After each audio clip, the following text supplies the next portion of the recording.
नमस्कार। आज की इस बैठक में हम सब उत्तर प्रदेश, मध्य प्रदेश, आंध्र प्रदेश, गुजरात, यहाँ के सभी स्वास्थ्य मंत्री और स्वास्थ्य के अधिकारीगण और उनके साथ अपने भारत सरकार के प्रमुख स्वास्थ्य के अधिकारीगण मिलकर इन चारों स्टेट्स के संदर्भ में कोविड की जो ताज़ा स्थिति है उसके संदर्भ में चर्चा करेंगे। मेरे साथ मेरे सहयोगी अश्विनी चौबे जी भी जुड़े हुए हैं और मैं देख रहा हूं कि उत्तर प्रदेश से सुरेश खन्ना जी, जयप्रताप सिंह जी, मध्य प्रदेश से डॉक्टर प्रभुराम चौधरी जी, और मुझे पता लगा कि गुजरात के स्वास्थ्य मंत्री अस्वस्थ हैं और अभी आंध्र प्रदेश के स्वास्थ्य मंत्री इस समय ट्रैवल में हैं। उनके अधिकारीगण यहाँ पर जुड़े हुए हैं।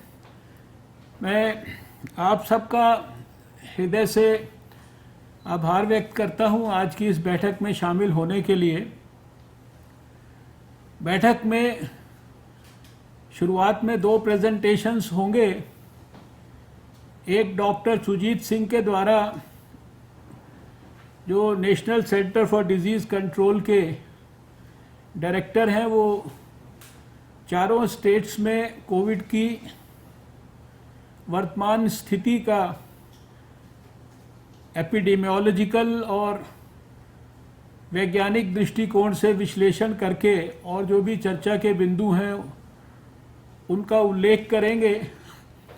और उसके बाद जो विशेष रूप से इन 4 स्टेट्स में वैक्सीनेशन से जुड़ी हुई गतिविधियां हैं उनके बारे में एक प्रेजेंटेशन मिसिज वंदना गुरानी, जो एडिशनल सेक्रेटरी हेल्थ हैं, वो करेंगी।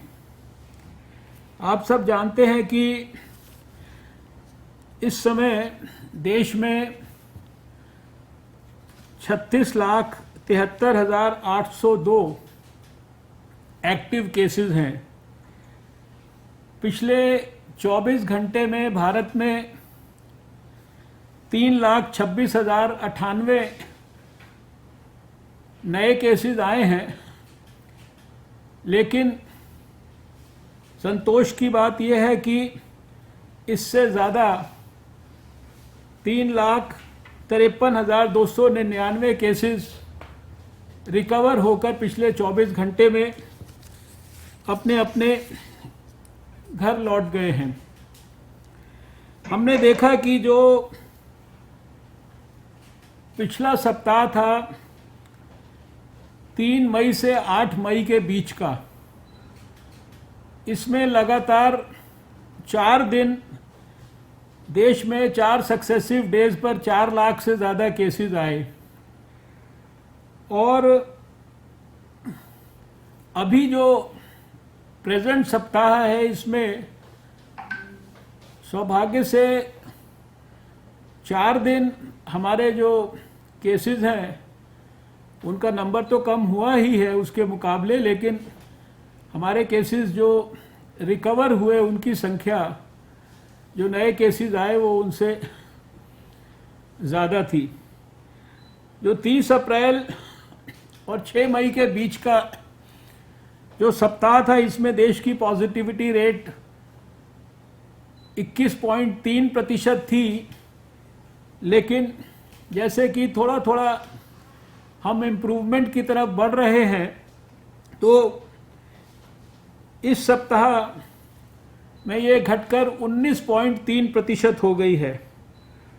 और इसी तरीके से जो हमारा रिकवरी रेट है वो 30 अप्रैल से 6 मई के बीच में 81% था देश का, और वो इस सप्ताह में, लास्ट वीक में, अभी इम्प्रूव होके 83% हो गया है।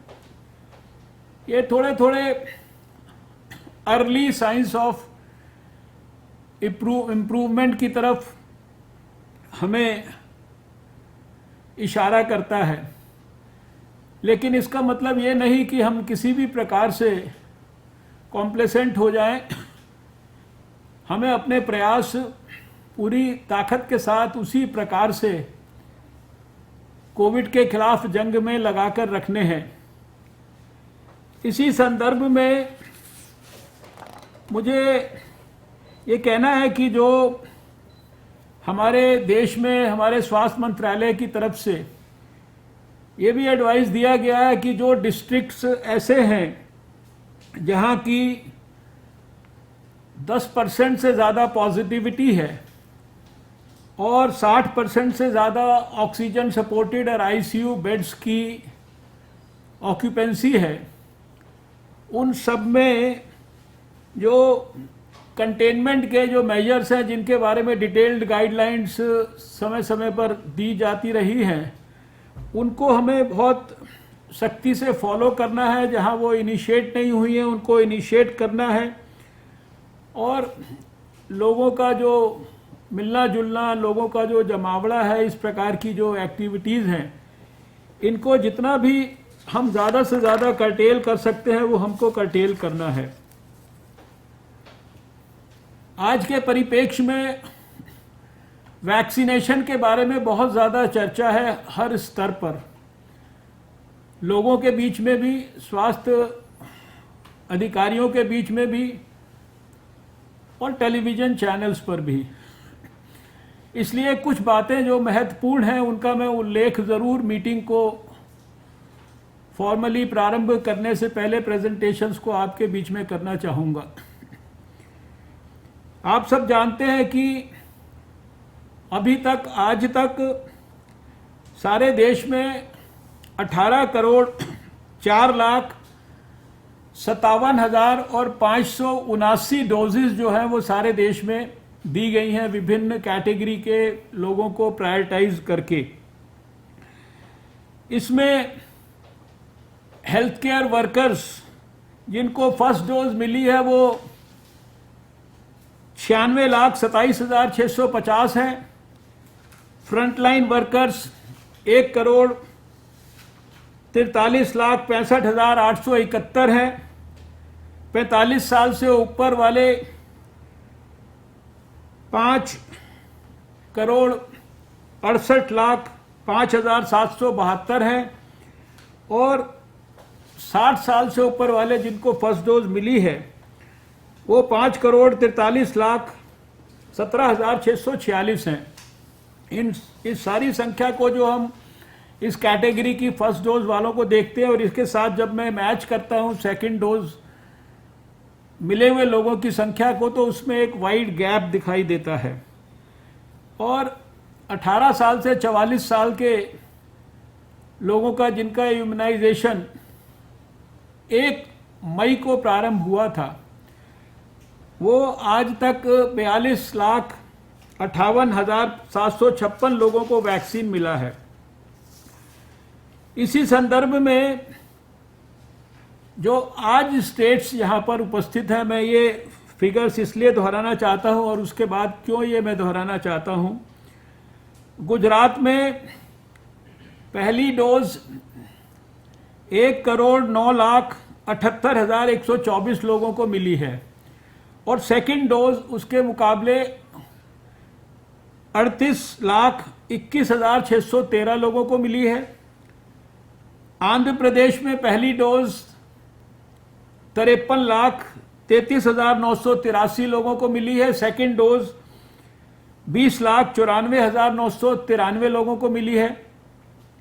मध्य प्रदेश में पहली डोज 77,33,762 लोगों को मिली है और सेकंड डोज 16,31,210 लोगों को मिली है। और इसी प्रकार से उत्तर प्रदेश में पहली डोज 1,13,91,619 लोगों को मिली है, लेकिन सेकंड डोज इसके मुकाबले 31,77,256 लोगों को मिली है। तो चारों स्टेट्स में भी और सारे देश के भी आंकड़ों का विश्लेषण करने के बाद ध्यान आता है, और उसी के कारण हम लोगों ने जो बराबर आग्रह पूर्वक पिछले समय में सभी स्टेट्स को अधिकारियों के माध्यम से भी और आज मंत्रियों के माध्यम से भी ये आग्रह किया है कि अब जो हम वैक्सीनेशन कर रहे हैं उसमें 45 साल से ऊपर की कैटेगरी के जो लोग हैं, जिनके लिए पूरी की पूरी वैक्सीन भारत सरकार उपलब्ध करा रही है लगातार 16 जनवरी से लेकर आज तक, वहाँ पर आप सब मिलकर स्ट्रैटेजाइज कर प्रायोरिटाइज करके और गहराई और गंभीरता से जिन लोगों को सेकंड डोज नहीं मिली है उनको सुनिश्चित करें कि उनको अपनी स्ट्रैटेजी में सेकंड डोज जल्दी से जल्दी मिल जाए। और भारत सरकार ने इस प्रकार का आग्रह किया है कि आप इस सेकंड डोज को कम से कम टोटल डोजेज में 70% डोजेज जो है वो सेकंड डोज की होनी चाहिए। मुझे पूरा विश्वास है कि हमारे मंत्री सहयोगी इस बात को अपने अपने स्टेट्स में निश्चित रूप से सुनिश्चित करेंगे। जैसा कि आप जानते हैं कि एक महीने में जो भी वैक्सीन्स हम स्टेट्स को उपलब्ध कराते हैं उसकी 15 दिन पहले भारत सरकार उसकी विस्तृत जानकारी स्टेट को दे देता है कि अगले 15 दिन में किस समय कितनी वैक्सीन उपलब्ध कराई जाएगी इस कैटेगरी के लिए, 45 साल से ऊपर के लिए। और वो 30 अप्रैल को, और जैसे आज 14 मई 15 मई के आसपास अगले 15 दिन के लिए 15 दिन के लिए 2 बार हम इसको जानकारी को उपलब्ध कराते हैं। इसी प्रकार से जो 18 साल से 44 साल के बीच की जो कैटेगरी है उसके लिए भी जो है, जो आपको कंपनियों के माध्यम से वैक्सीन मिलनी है और जो आपका मोटे तौर पर जो एक शेयर बनता है उपलब्धता का, जो भी वैक्सीन उपलब्ध है वो भी हम जो है आपको जो है जानकारी आपको भी और कंपनियों को भी बराबर देते हैं। और इसके लिए ये भी अनुरोध किया गया है कि जो हमारी स्टेट्स हैं वो एक टीम बनाकर और लगातार एक तरफ वैक्सीन मैन्युफैक्चरर्स से और दूसरी तरफ हमारे यहाँ स्वास्थ्य मंत्रालय में भी एक कोर टीम बनी हुई है, उस कोर टीम के साथ बराबर कोऑर्डिनेशन करें और अपने स्टेट में जो 18 से 44 साल की भी जो वैक्सीन के उपलब्धता के हिसाब से अपनी प्लानिंग को सुनिश्चित करें। अभी 2-3 बातें आपने अभी 2 दिन पहले भारत सरकार के स्वास्थ्य मंत्रालय की प्रेस कॉन्फ्रेंस के माध्यम से भी ये जानकारी प्राप्त की होगी, क्योंकि अभी वैक्सीन्स की उपलब्धता के बारे में, वैक्सीन्स कितनी उपलब्ध हैं, कैसे सारे लोगों का वैक्सीनेशन होगा, इसके बारे में बहुत सारी भ्रांतियां हैं, बहुत सारे एप्रीहेंशंस हैं, बहुत सारी जानकारियों की अभी कमी है और उसके कारण एक बहुत जगह पर मिस इन्फॉर्मेशन भी है, कम्युनिकेशन गैप्स भी हैं। और इस नाते मैं कुछ बातें मैं भी स्पष्ट करना चाहता हूं, यद्यपि प्रेस कॉन्फ्रेंस के माध्यम से ये चीज़ें लगातार स्पष्ट की जाती हैं। 16 जनवरी को जब प्रधानमंत्री जी ने इस वैक्सीनेशन कैंपेन को लॉन्च किया था, उस लॉन्चिंग के समय से लेकर और 31 जुलाई के बीच में देश को जितनी भी वैक्सीन उपलब्ध होनी है, कुछ प्रोक्योर हो चुकी है, कुछ के प्रोक्योरमेंट के ऑर्डर्स हो चुके हैं, कुछ प्रोक्योरमेंट की पाइपलाइन में है, चाहे वो सेंट्रल गवर्नमेंट के माध्यम से हो, चाहे वो स्टेट गवर्नमेंट्स के माध्यम से हो, चाहे वो स्टेट गवर्नमेंट्स प्लस प्राइवेट अस्पतालों का शेयर हो। ये जो सारी मिलाकर जो डोजेज हैं, जिसमें से मैंने कहा कि 18 करोड़ डोजेज भारत के अंदर ऑलरेडी दी जा चुकी हैं, ये जो डोजेज की संख्या है ये करीब 51.6 करोड़ बैठती है। यानी जुलाई 31 तक देश को 51.6 करोड़ डोजेज जो है ये उपलब्ध हो जाएंगी। और उसमें से 18 करोड़ डोजेज हम अभी ऑलरेडी लगा चुके हैं। इसी के साथ साथ जो हम लोगों ने विस्तार से सब प्रकार की जो कैलकुलेशंस की हैं, चर्चाएं की हैं, जो अभी वैक्सीन्स के डेवलपमेंट का अलग अलग स्टेजेस पर अध्ययन किया है, जो वैक्सीन्स डेवलप हो रही हैं उनकी कंपनियों के साथ जो बातचीत की है, और जैसे for example Covishield, Covaxin, biological Evans की जो हमारी सब यूनिट वैक्सीन है, जाइडस कैडिला की डीएनए वैक्सीन है, इसी प्रकार से जो सीरम इंस्टीट्यूट ऑफ इंडिया की नोवावैक्स वैक्सीन है, भारत बायोटेक की जो आने वाले समय में आने वाली नेजल वैक्सीन है, और इसी तरह से जो जेनोवा की mRNA वैक्सीन है वो भी प्योरली इंडिजिनस है, और अभी आपने देखा कि स्पुतनिक की वैक्सीन भी जो है वो भारत के अंदर प्रवेश कर चुकी है। इन सारी वैक्सीन्स का मिला के जो भारत में अगस्त से लेकर और दिसंबर एंड तक जो हम लोगों ने एक मॉडस्ट कैलकुलेशन किया है, उसके हिसाब से अगस्त से दिसंबर के पीरियड में इन वैक्सीन की 2 बिलियन से ज़्यादा डोजेज, और रफली जो कैलकुलेशन में मॉडस्ट साइड पे भी 216 करोड़ डोजेज इन वैक्सीन्स की जो है अगले उन अगस्त से लेकर दिसंबर के महीने में देश के अंदर उपलब्ध होने वाली हैं। विदेशों से जो वैक्सीन आने की संभावना होगी वो इसके अलावा है।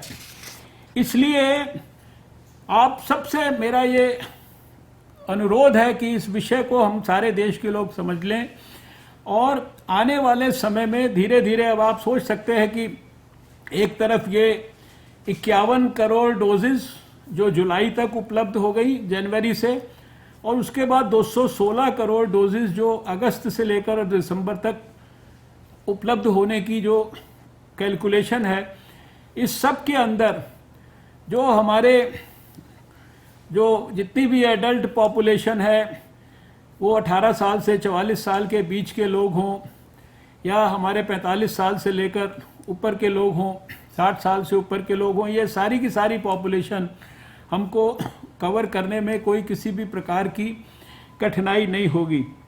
इसलिए अभी हमारे को इतने लोगों को वैक्सीनेट करने के लिए यह भी आवश्यक है कि हम हमारी जो वैक्सीनेशन की स्पीड है इसको हम लोग और ज़्यादा स्टेप अप करें।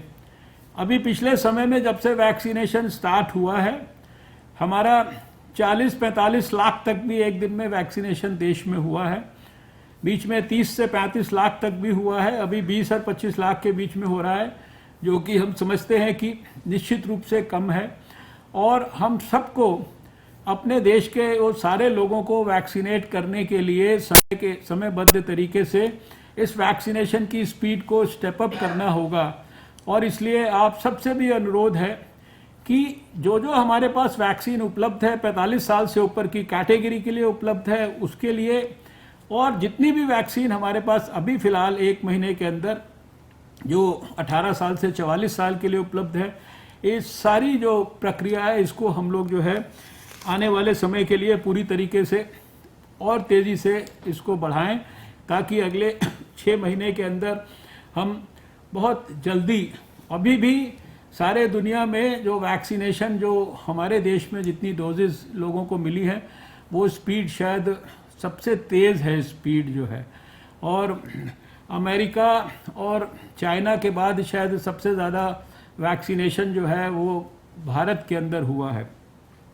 अब मैं थोड़ा थोड़ा सिर्फ जो हमारी 4 स्टेट्स हैं उनके बारे में कहना चाहता हूँ कि गुजरात में हमने देखा कि बिगनिंग ऑफ अप्रैल से there was a rising trend, और we saw that the test positivity ratio was rising since 4th of April when it was 2.5%, and from there it rose up to 7%, and the recovery rate had declined to 79%. Maximum number of daily new cases on 30th April were 14,605, which was then again of course followed by a declining trend, a happy sign. And then ICU beds in Ahmedabad, Vadodara and Mehsana, there was that number was 100% occupied, and I think this also indicates that in future we could have a crisis. So this is just one point which we thought we should flag.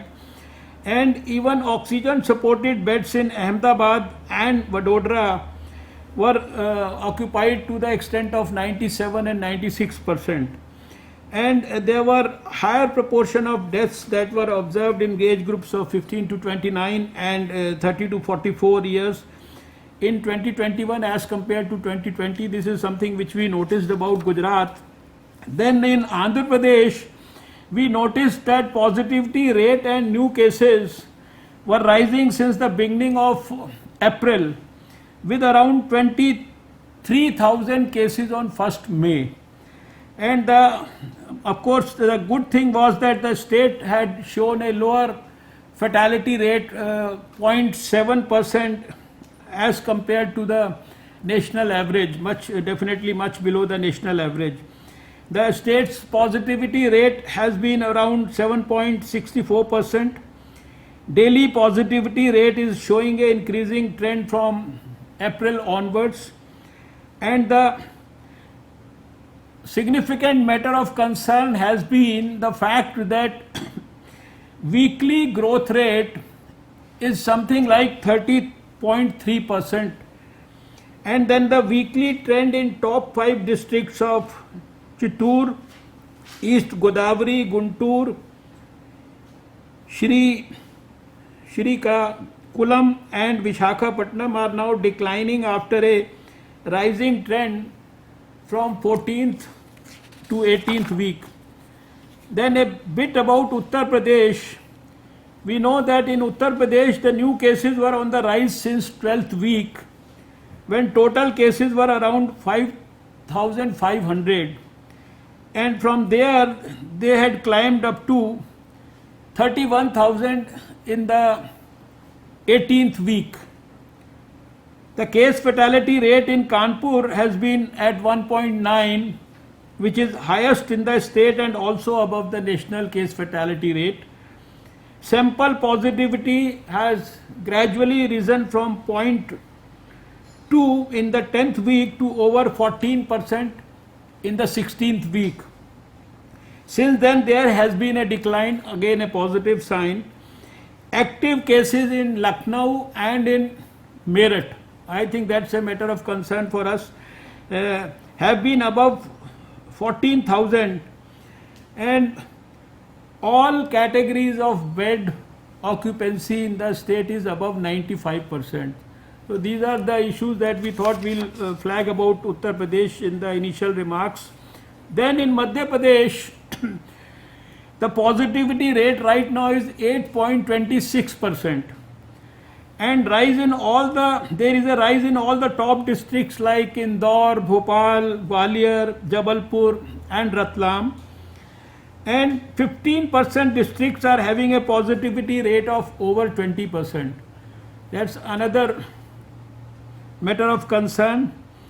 And week-wise trend of positive cases has been rising since 31st March and is currently over 1 lakh. This is about some of the important points about these 4 states. And then finally, I would like to, I think we have all been hearing this, doing this, propagating this, following this, and even at the cost of repetition, we have to make sure that we strengthen the COVID appropriate behavior.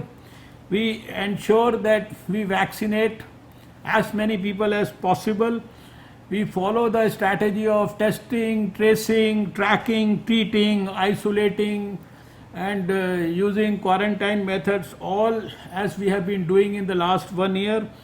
And we have to ensure that we give special attention and special focus to rural areas, small towns and cities, and also to ensure that when we have a little little time to sort of, when there is a slight decline, we can also simultaneously strengthen our oxygen supported beds and ICU beds, all these things in a, and then of course when the availability of oxygen is being streamlined, oxygen audit and using oxygen and all other drugs, etc., and ensuring that we strengthen our manpower, because the Government of India has also issued guidelines whereby we can use our students whose NEET PG exam has been postponed. We can use the final year MBBS students, we can use the interns, and we can use the retired people also, and then also simultaneously strengthen the training aspects for our healthcare workers, more particularly ASHA workers, and for training of use of equipment, etc. So these are some of the points that I thought I will flag and highlight before we request Dr. Sujit Singh to make the presentation. After he has made the presentation, there will be a presentation by Vandana ji, and then we'll like to hear all the health ministers and the health officials present in the meeting. Dr. Sujit Singh, you can start with your presentation. Thank you very much, sir, and Honorable Union Health Minister Dr. Harshvardhan sir, Honorable MOS Shri Ashwini Chaubey ji, Honorable Ministers of Uttar Pradesh and Madhya Pradesh who have joined virtually in this meeting, Madam Vandana ji, Senior Officers of Ministry of Health who have joined virtually, and all senior officers of the state who have also joined in this particular review by the Honorable Union Health Minister. As sir has rightly mentioned that there has been some positive sign where we are having less number of active cases in the recovered cases in the country, and also this has been reflected as some sort of downward trend which we are observing, but yes, I will go into the details of these things in the presentation just to come. Next please. First I would like to focus on the state of Uttar Pradesh, which is the biggest state in the country, and in this particular state for the last since month of April we are witnessing a surge, particularly in all the major towns, and this is an area where a lot of concerns have been raised, and we are also particular that because of the large size of villages, large population density, and the high rate of transmission which is going on is a matter of concern and is a matter of challenge for the state. But I must underline that the state has taken up this challenge in a very, very emphatic way, and that's why we have seen that if we see the new cases, weekly new cases which were down to nearly 5 in the hundreds or thousands during the whole month of January to till February and until maybe beginning of March. And thereafter there has been a surge has been started, and 16th and 17th week were the weeks where we noted maximum number of new cases which were reported from the state. Similarly, I am just focusing on the week number 16, 17 and 18. This should be taken care of, that when we look at the new deaths and when we look at the positivity, we see that the positivity is highest in 15th and 16th week, but the deaths in the week are highest in the 18th. So there is a gap of around 2 weeks when we see the high positivity and then when we see the high death rate. So I think this point should be noted by all the states, that there is a gap of around 15 to 20 days which where we get maximum mortality. So we have to see that our health facilities and the hospital care is strengthened appropriately immediately as soon as we get the high positivity trend, so that our management is improved and we get the less mortality. Now coming to the 5 top districts since January 1, if we see the maximum caseload districts have been Meerut, Lucknow, Varanasi, Prayagraj and Kanpur. So these districts definitely showed a very, very high trend during the period from 7th April to 25th April. Thereafter, they are showing a declining trend, and as we see, the number of daily new cases which at one point of time in the city of Lucknow were above 6,000, just touched 7,000 on daily basis.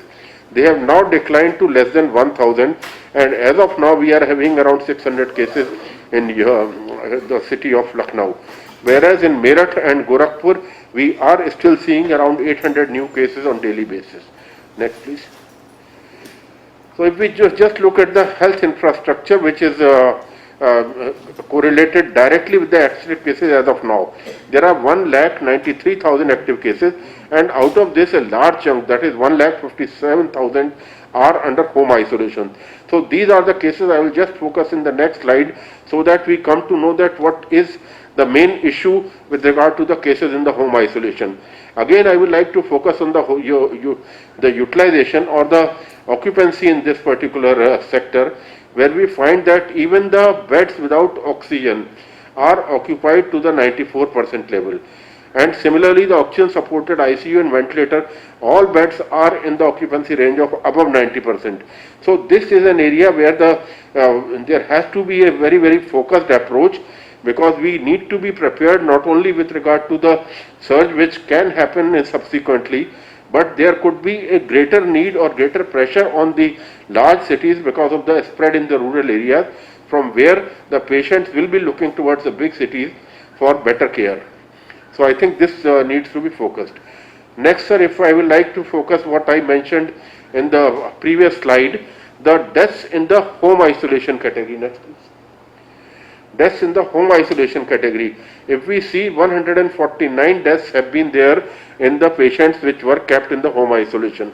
So here, sir, I will request the state that if they can firm up a mechanism of monitoring all the persons who are there in the home isolation by a dedicated chain of health persons, right from the PSC level or from the block level up to the tertiary care hospital, so that immediately as the public is first made aware that what should be the oxygen level at which they should be getting alert by themselves and reporting to the health facility immediately when the oxygen level falls.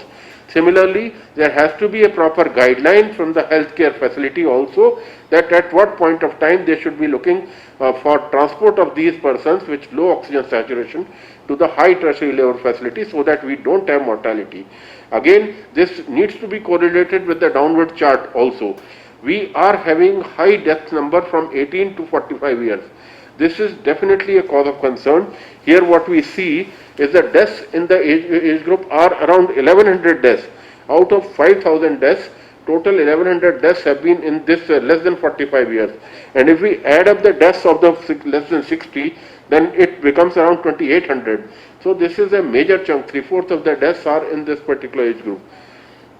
So I think these young deaths should be prevented by all means. Next, this is just a vaccination level. I will not focus on this, but I like to focus on some of the challenges which are there in front of the state. Number one, 5 top districts which are giving us the maximum cases as of now: Gorakhpur, Meerut, I mentioned, above 800, Lucknow, Banaras and Gautam Budh Nagar, all are having cases, daily new cases. So that indicates that the transmission in these cities is going on at a very, very faster pace, and this needs to be tackled, because we have seen lot of ups and downs in these districts, which are a regular cause of concern, particularly from the transmission angle. Similarly, all the districts in the state, if you look at a granular data, what we find that the new cases were at the highest level from 17th of April, but since then there has been decline. But yes, it needs to be focused in focus for a fairly long time. At least we should be looking at a 2 incubation period level from 17th of April. So we should be focusing on next month from now onwards, that the infection or the transmission is sustained, is clearly in a declining mode only. Similarly, if we see the mortality, daily mortality is in the range of around 311, and that has large contributions from Meerut, Gorakhpur, Lucknow, Kanpur, Banaras and Gautam Budh Nagar. So these are the cities which are definitely required to be in focus. Similarly, the rural areas are affected to varying level, and this needs to be ascertained. There are a lot of hue and cry is there, not only in the media but otherwise also. So there has to be a focused approach, so that we know correct picture of the rural area, that how much testing we are doing, how much villages have been explored. I think Sarpanch and Gram Panchayat should be the ones which should be informing directly to the healthcare facilities in the cities, that in their villages what is the scenario. So these will definitely like to be in focus, and they need to be tackled in a very, very strategical manner. What I have mentioned, there has to be a proper testing strategy for the rural areas. Home isolation, again we have to look into very, very carefully, that because when we are having so many mortality in the home isolation, we should be deferring at least home isolation in the villages area where it is damn difficult to keep the persons restricted to their home. Similarly, the transportation from the home to the or through the village from the to the tertiary care facility has to be properly planned. Similarly, non-pharmaceutical interventions and containment measures are a challenge in the rural areas, so that also needs to be looked into carefully. Now coming to the next state, which is Andhra Pradesh. I would like to focus in Andhra Pradesh also what we have seen, like in all other states of the country. We are seeing a surge from 13th or 14th week, from where the cases were very, very low, but the rise which has gone beyond this. So weekly cases have increased to 1,43,000, and then what we see in the cases of the number of deaths also have increased, which were in single digit for large part of the 2021. So they have risen to nearly 542 per week. This is an area of concern, and what we see as a result is all the 5 major cities in the state were showing a very, very steep rise since 13th week, which are Chittoor, East Godavari, Guntur, Srikakulam and Visakhapatnam. So these all did show a rising trend, but now what we see a downward trend since 18th week in all the 5 districts of the state. Again, there has been some rise in the mortality, which you can see that compared to the 2020, there was a very, very effective control in the state where there was very minimal mortality. But yes, in this for 2021, there has been some rise, which should be an area of concern for the state, which were doing a very, very effective control. Now coming to the next testing trajectory and the logistics to what we plan. And what we see here is, if we see the infrastructure in the 5 top districts, again in the 3 districts of Guntur, Srikakulam and Visakhapatnam, the ICU occupancy and the oxygen support bed occupancy is above 95%. This is definitely a great worrying picture, and I think there has to be a proper plan where either government facility or the private facilities should be in line. Whenever there is a need, they should be gradually roped in, so that the facilities in these categories do not dry up and the people do not look forward to any other facility. So this will definitely be a challenge for the state, and I think with the rise in weekly positivity trend, as we see that it has risen from nearly 1.3 or less than 1 to around 21%. So this is really a very disturbing trend what has been observed. And similarly, and most of the tests were RT-PCR. So again, this should be an area where the state needs to be very careful, because at this high rate of transmission, the active cases will be more, and there could be definitely a great worrying picture as far as the morbidity and mortality is concerned. Sir, some variants have also been there as an area of concern in the state. In this, the 2 variants which are definitely a sign that indicates that high rate of transmission and high mortality also. So of course the B1.617.1, so this is also to the range of 28%. So this is an area where I think we need to work, because this particular spread of strain indicates that there is definitely a large transmission of this variant is going on, and we have seen that wherever we find this variant, the transmission or the rise has been exponential. So in the districts where this variant is found, states should be more prepared to deal with the exponential surge. So knowing mutations is only for 2 purposes. Number 1, understanding the transmission dynamics. Number 2, ensuring that proper preparedness is there well in advance. So that is why the mutants or this genome sequencing becomes important. Now coming to the specific aspect which I would like to highlight for the state of Andhra Pradesh. 5 districts as of 12th May, East Godavari, Chittoor, Visakhapatnam, Guntur and Srikakulam have been the ones which are having high number of active cases to the tune of around 25,000 in East Godavari. So these are the districts where we have also seen that the high occupancy of the beds were also there. So these districts, if the transmission continues at a higher pace, then definitely there will be crunch on the health facilities, and the state may have some kind of difficult scenario in this. Again, the districts which are having less than 10,000 active cases are also the second in line which should be in focus, like Kurnool, Kadapa, Vizianagaram. So these are the districts which should be in focus, because if again this rises, again there can be a problem in this. Now coming to the districts which are having high death rate. If we look at the 15th May period, there has been 96 deaths.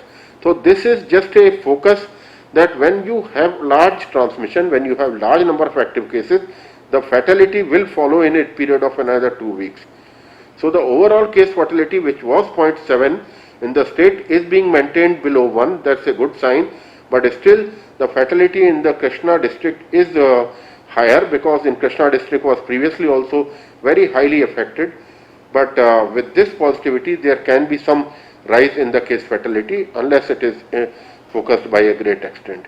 Now coming to the genome sequencing, as I have already mentioned, the two variants which are B16171 and B161.7.2 are the ones which are the newly detected in this, and this particular variants give rise to the specific search, and that should be taken care of by the state.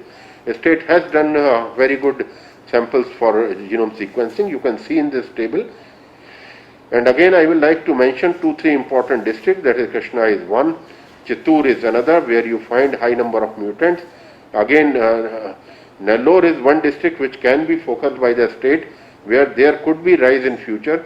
This is just a sort of indication for high preparedness. Similarly, Visakhapatnam and then East Godavari.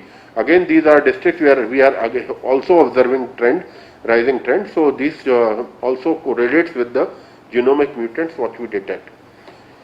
Now coming to the important challenges or important issues what we feel can be a cause of, we can flag it is, number one concern is in cases and surge from April onwards should be taken care of, because the state has been doing really very good in 2020, and we have seen that the control and the management has been of prime good category, and where we find that lot of management was done and at a timely, and the state was using health facilities to the maximum level, and that is why the mortality was very, very low.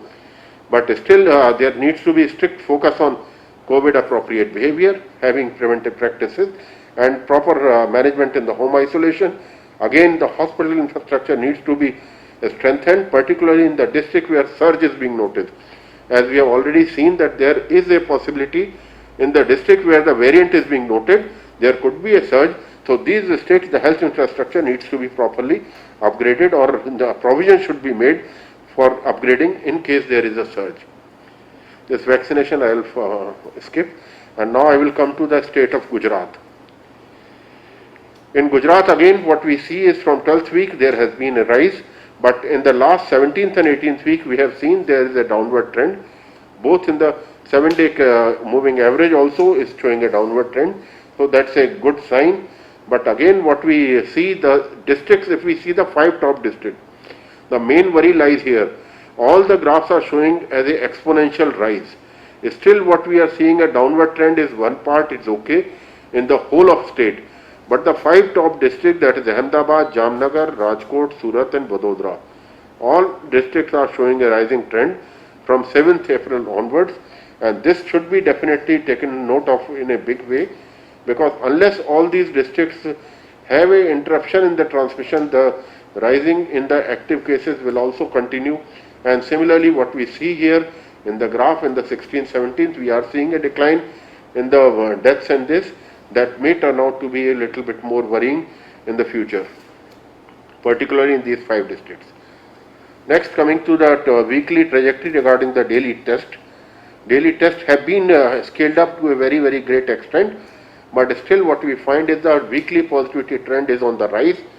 The total positivity, which was 9.1 in 17th week, has come down slightly, but again what we require is to go in little bit more detail, district-wide detail, so that the district-wide positivity will definitely be on the higher side, particularly in the 5 top districts where the rising trajectory was seen. And similarly what we see in the ICU and the bed occupancy in the oxygen supported bed.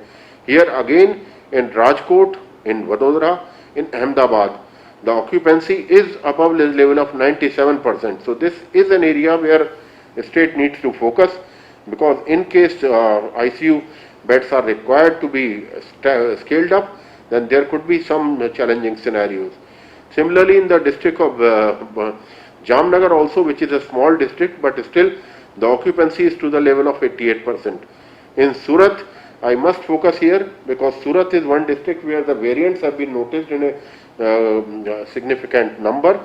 So these should be in focus for the state, that Surat can experience some kind of rise in future, although here there is a lot of headroom and lot of beds vacancy is there and the oxygen supported, but still this is just a word of caution for making advanced preparedness in this.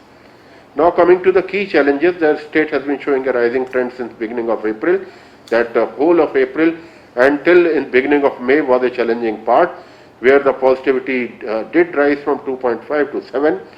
There has been some decline, but yes, the active trend in the Ahmedabad, Surat, Vadodara, Rajkot is a cause of concern. ICU bed occupancy in Ahmedabad, Vadodara and Mehsana has been 100%. This could be, so there could be a crisis if the transmission at this rate continues, particularly in Ahmedabad and Vadodara. Mehsana transmission is not that high, but still these two cities are definitely a cause of concern. Higher proportion of deaths which has been observed in 15 to 44, as sir has also rightly mentioned, should be a cause of concern for the state also, because this is our active group and we should be trying our level best to have least mortality in this group. Again, variants of concern by whole genome sequencing, where we have seen that B1.617 variants have been found to be in number of 252. This is a high number. Initially we did find the UK variant to be 119, but now this variant is taking over the UK variant, particularly in the cities of Ahmedabad, Surat and Vadodara. So these are the cities where large number of variants have been noticed. So my take would be that these should be targeted for advanced preparedness, so that in case there is some rise in cases, we could be having a better preparedness. Now coming to the Madhya Pradesh, what we see in Madhya Pradesh is the total positivity as compared to the India. There are large number of positive cases. Positivity is 15.7 and as a state case load. Total, if we compare with the 7-day cases, then definitely it is on the rise. 7-day average is going above 3% growth rate, which has been observed, and the moving average as compared to the India is also on the higher side. So state did have a case fatality rate of 1%, that is less than India's case fatality rate. Test positive per million are very, very low on the lower side. So I think this needs to be taken note of by the state. And again the positivity, which is 8.2 as compared to the India's positivity, overall, this is overall positivity, not the weekly positivity as sir has mentioned. So this is the total fatality positivity which was noted. Now coming to the weekly new cases and the active case trend. I think we all have seen in various states there has been rise in the month of April, particularly from 7th of April onwards. There has been weekly new cases have been in the risen from 25,000 upwards to 92,000. Although of late there has been some decline, but the active cases in the state remain above 1 lakh. So this high number, in spite of the active case, this new cases being low, the active cases are on the rise. So this is a very, very different scenario than the other states, where we find that the active cases and the daily new cases move hand in hand. So, but here, sir, what we find is this active new cases means the cases in the health facilities are detected more. So the people are coming in a symptomatic phase to the hospitals, so that the weekly active cases number is increasing, but the daily new cases which are detected by the testing is on the lower side. Next, if we see that the percentage of the change what we observed between the 10th May and 11th May, there has been some increase in the discharges, but what we see that the discharge from the health facilities, discharge from the home isolation, all are definitely on the positive side. But next. But as I have already, or sir has also mentioned, there are 10 districts which are having very, very high positivity. Among these districts, important districts I will name, which are having positivity of above 20%. This is an area of concern. If you see all the parameters in this chart, I will share this, and the Bhopal, Gwalior, Ratlam, Shivpuri, Sindhi, Baitul, Sihor, Datia, and Umaria and Damoh. These are the 10 districts which are having positivity of around 22%, 21%, and this is the 7-day moving positivity. So I think this should be an area of concern for the state, and I don't know whether it is the rural area which is also giving this high positivity or it is the urban area only. So state needs to be little bit more careful when going district by district and having a detailed review at their level, so that they can pinpoint the areas where high transmission is going on, because the focus has to be the areas which are high transmission areas, so that the overall caseload of the active cases are reduced or tackled in a big way. Next, if we see the daily trend of the positive cases out of the total samples, that is what we were trying to indicate, that the positivity which has been around 24.3 on 22nd of April, now if we see it is going down, and gradually it has come down on 12th of May to 13 or nearly 14%. This is a downward trend, but yes, when we look at all the 53 or 51 districts of the state, what we find, 10 districts are problematic districts where the high transmission is going on. Now coming to the bed occupancy in some of in 5 major districts, what I have tried to compile, that in Bhopal, what we see, the bed occupancy in ICU, oxygen supported, is to the level of 93%, 80%. Similarly, in Indore, it is 100%, particularly in the private sector. Government sector, it is 96%. So both the care facility level are nearly to the top, totally occupied. I think here the state government should take note of this, particularly in the district of Indore, which is not only catering to the Indore city but also to the nearby small districts, because people in the small cities look at the big cities for better healthcare facilities. Similarly, in the district of Jabalpur, again the occupancy is 100%.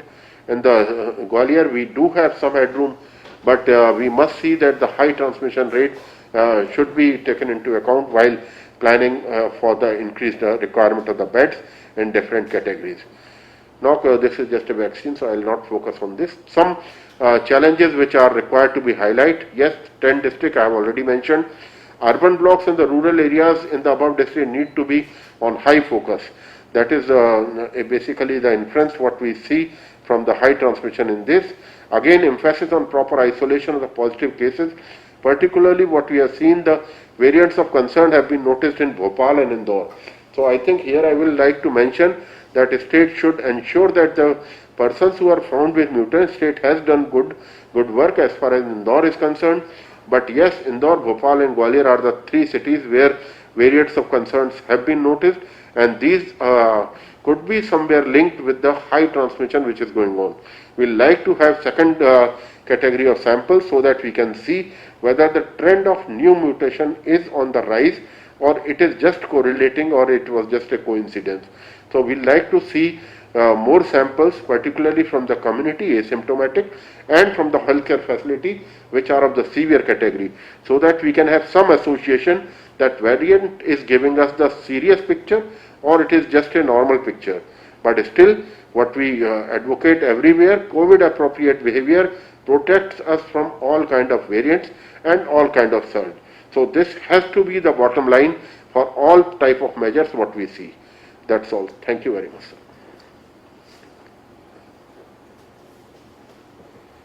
Thank you, Dr. Sujit.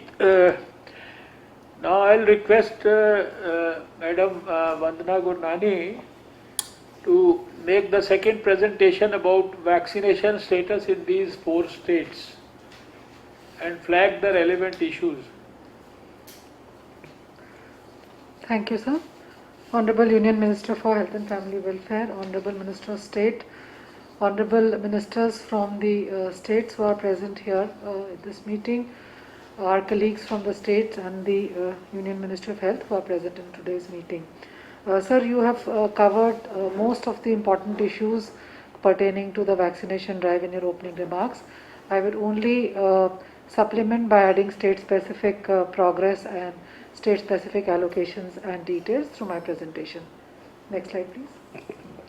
So, sir, as you had rightly pointed out, this is the graded strategy which the country has adopted under the guidance of the NEGVAC, wherein starting on 16 January with healthcare workers, we moved on to frontline workers on 2nd February, on 1st March to people above 60 years and those between 45 to 59 with comorbidities, 1st April to all persons aged 45 years plus, and on 1st May, as the new strategy has kicked in, we are covering all persons aged 18 years and above, and also involvement of private sector and states' own prioritization has been made possible in this new strategy.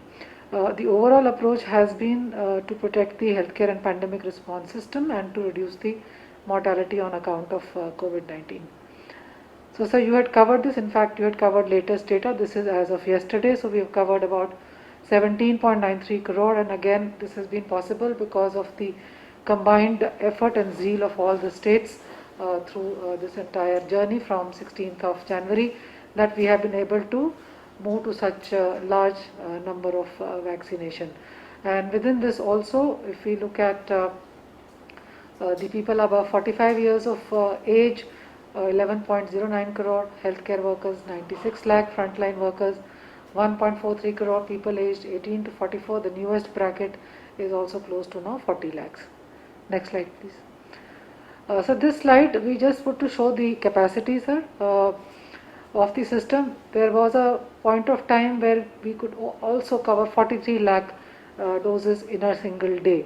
So this is basically demonstrative of the capacity. So sir, over time जो हमारे राज्यों में इतना capacity building हुआ है, चाहे वो cold chain का कैपेसिटी हो, ह्यूमन रिसोर्स का कैपेसिटी हो, ट्रेनिंग का हो, वो कैपेसिटी इतना रोबस्ट है कि एक दिन में हम 43 लाख डोजेज एडमिनिस्टर कर सके थे. उसके बाद से ये फ्लक्चुएट होता रहा है ऊपर नीचे. अभी 1 मई से जब से ये न्यू स्ट्रैटेजी आई है, कुछ डिप हुआ, फिर उसके बाद पिकअप हुआ, एक दिन 25 लाख भी हुआ, फिर 18 लाख हुआ, कल 11 लाख करीब हुआ. But sir, we are hopeful कि as this strategy stabilizes, these numbers should improve. And sir, आज भी इसकी समीक्षा हो रही थी मॉर्निंग में, और उसमें यही बात आई थी सर कि जब ये शुरू हुआ था तो there was some stockpile available because the manufacturers had done some at-risk manufacturing on the assurance of Government of India, and वो stockpile available था, वो सारा स्टेट्स को दिया गया सर, और उस stockpile से काफ़ी जल्दी ये हमारा वैक्सीनेशन रैंप अप हुआ. अब ये रैंप अप होने के बाद सर, अब आप उस स्थिति में है कि उतना स्टॉक अभी नहीं है, और जैसे कि आपने शुरू में बताया सर, इस महीने में दिक्कत है, अगले महीने से ये सप्लाईज बढ़ेगी और जुलाई ऑनवर्ड्स तो काफ़ी इसमें ईजिंग होगा sir. So with in that I think अभी जो हमारा एस्टिमेट है, जितने डोजेज अवेलेबल हैं, तो करीब 22 से 25 लाख पर डे हो जाने चाहिए with the available doses in the country, and I am sure we will get there sir, because one day we had reached about 25 lakh also. Next slide please. तो sir, आज जो राज्य यहाँ उपस्थित हैं उनकी ये प्रोग्रेस है on health care workers. So most of the states, in fact all the states which are present here today, their progress for healthcare workers is more than the all India average of 89.4. So Gujarat में 100% है, मध्य प्रदेश में 98.3 है, आंध्र प्रदेश में 91.9 है, और UP में 90.4 है. और this is work ongoing sir. We are sure that the states will be able to reach 100% on the healthcare worker front. Similarly, frontline workers also sir, except Andhra Pradesh which is present here, जिसमें all India average से कम है, all the other states are above the national average when it comes to the frontline workers. And we have been requesting the states कि ये healthcare workers, frontline workers हमारे pandemic response के लिए भी बहुत important precious resource है, और इसको हम prioritize करके इसको हमें 100% coverage करनी है. Next slide. 45 प्लस पॉपुलेशन जो है सर, अब इसमें हमने सेंसस के हिसाब से हमने अपना पॉपुलेशन प्रोजेक्शन किया था, और उस प्रोजेक्शन से ऑल इंडिया सर हम 31.9% 45 प्लस पॉपुलेशन कवर कर पाए हैं, जो कि हमारा प्रायोरिटी ग्रुप रहा है. गुजरात में ये परसेंटेज 47.7 है, मध्य प्रदेश में 32.8 है, आंध्र प्रदेश में 25.9 है, और यूपी में 19.1 है. और सर ये वो भी रिफ्लेक्ट करता है कि कितने डोजेज वहाँ दिए गए हैं, because sir we do understand that in a state like UP, which has a large population, their coverage will only go up if their doses allocation also goes up. So we are aware of that this is a function of the doses also allocated, not just a function of the capacity, because capacity सभी states में है sir, पर जहाँ की population ज़्यादा है वहाँ जब उनको doses मिलेंगे तभी उतनी उनकी coverage बढ़ेगी. Next. तो सर ये अब सप्लाईज़ की पोजीशन है सर. सप्लाईज़ क्योंकि अब दो भाग में बट गई है, government of India channel and other than government of India channel, जो कि स्टेट गवर्नमेंट्स प्रोक्योर कर रही हैं. और गवर्नमेंट ऑफ इंडिया चैनल में sir totally as a country ये एज ऑन 14th में हमारी जो एलोकेशन अवेलेबल डोजेज हैं वो है 3.25 करोड़, कोवैक्सीन 79.49 लाख, जो हमारी रिसीव्ड है 1.55 करोड़, कोविशील्ड और कोवैक्सीन 13 लाख हैं, और रिमेनिंग अभी 1.69 लाख और 66 लाख कोवैक्सीन की और 1.69 लाख कोविशील्ड के भी जा रही हैं. और other than government of India channel में हमारे जो स्टेट्स के लिए सर एक इंडिकेशन दिखाया गया था कि कितने डोजेज उनके लिए अवेलेबल होंगे, which was done in proportion to their population of 18 to 44. उसमें 2.15 करोड़ कोविशील्ड और 36.5 लाख कोवैक्सीन की अवेलेबिलिटी है, जिसमें कि 92.81 लाख कोविशील्ड रिसीव हो गया है और 32.50 कोवैक्सीन जो रिसीव हो गया. बाकी remaining 1.22 crore of Covishield and 3.99 crore of Covaxin is still to be supplied. और सब वी आर ऑल्सो ट्रैकिंग के पेमेंट्स वगैरह हो गई हैं कि नहीं in the other than government of India channel. इसमें सर ओरिजिनल जो डोजेज अलॉट हुए थे कोविशील्ड कोवैक्सीन की सब स्टेट्स में पेमेंट हो गई है. उसके बाद सर हमें कुछ 50 लाख एक्स्ट्रा डोजेज एस्ट्राजेनेका के मिले थे, जो कि हमने केवल 21 राज्यों के लिए जिसका एलोकेशन किया था, जो हाई बर्डन राज्य थे उस डेट पर. उसमें अभी सिर्फ आंध्रा और यूपी का शायद पेमेंट पेंडिंग है, but this is also work in progress. Next sir ये जो हमारी vaccine supplies government of India channel मई के महीने की है सर, इसमें फर्स्ट फोर्टनाइट और अब हमने रिसेंटली सर कल सेकेंड फोर्टनाइट की भी इंडिकेशन सारी स्टेट्स को दे दी है. तो अगर हम ये फर्स्ट फोर्टनाइट की देखें सर, तो आंध्र प्रदेश का एलोकेशन यहाँ पे है कि 6 लाख करीब 6.90 लाख था, उनकी कंजम्पशन फास्ट थी, तो 8.9 लाख उनको डोजेज अलॉट हुए. सो माइनस 2.2 लाख इसमें इसलिए दिखाया कि वो ज़्यादा अलॉट हुए थे, वो सेकेंड फोर्टनाइट में एडजस्ट हुए हैं. गुजरात में इसी तरह 12.48 एलोकेशन थी, 14.98 रिसीव हुआ, तो ज़्यादा 2.5 लाख करीब डोज गए, वो नेक्स्ट फोर्टनाइट में एडजस्ट किए गए हैं. मध्य प्रदेश में 8.71 लाख एलोकेशन थी, उतनी ही रिसीव हुई है. यूपी में 13.49 थी और 13.49 रिसीव हुई है. तो सेकेंड फोर्टनाइट की सर इंडिकेशन सब जगह राज्यों को इंडिकेट कर दी गई है. और इस बार सर एक चीज़ और की गई है कि डेट वाइज एक शेड्यूल भी रिलीज़ कर दिया गया स्टेट्स को कि ये जो उनको अमाउंट मिलना है वो किस किस दिन कितना कितना अमाउंट आएगा. ये एक बहुत ही डिटेल एक्सरसाइज की गई है सर मैन्युफैक्चरर्स के साथ, CDL कसौली के साथ बैठ के कि किस दिन कितने डोज वहाँ से रिलीज़ होंगे. उस हिसाब से एक शेड्यूल बना के अगली फोर्टनाइट का ये ट्रांसपेरेंटली स्टेट्स को बता दिया गया है, ताकि उसी हिसाब से वो अपने सेशंस प्लान कर सकें. Because sir we also know जितने डोजेज हैं sir there all meant for states only, but क्योंकि इसमें अव्यवस्था ना हो, भीड़ भाड़ ना हो, एक्सपेक्टेशंस जो हैं रीजनेबली मैनेज हो सके, इसीलिए ये सेकेंड फोर्टनाइट के डोजेस का शेड्यूल भी स्टेट्स को रिलीज़ कर दिया गया है.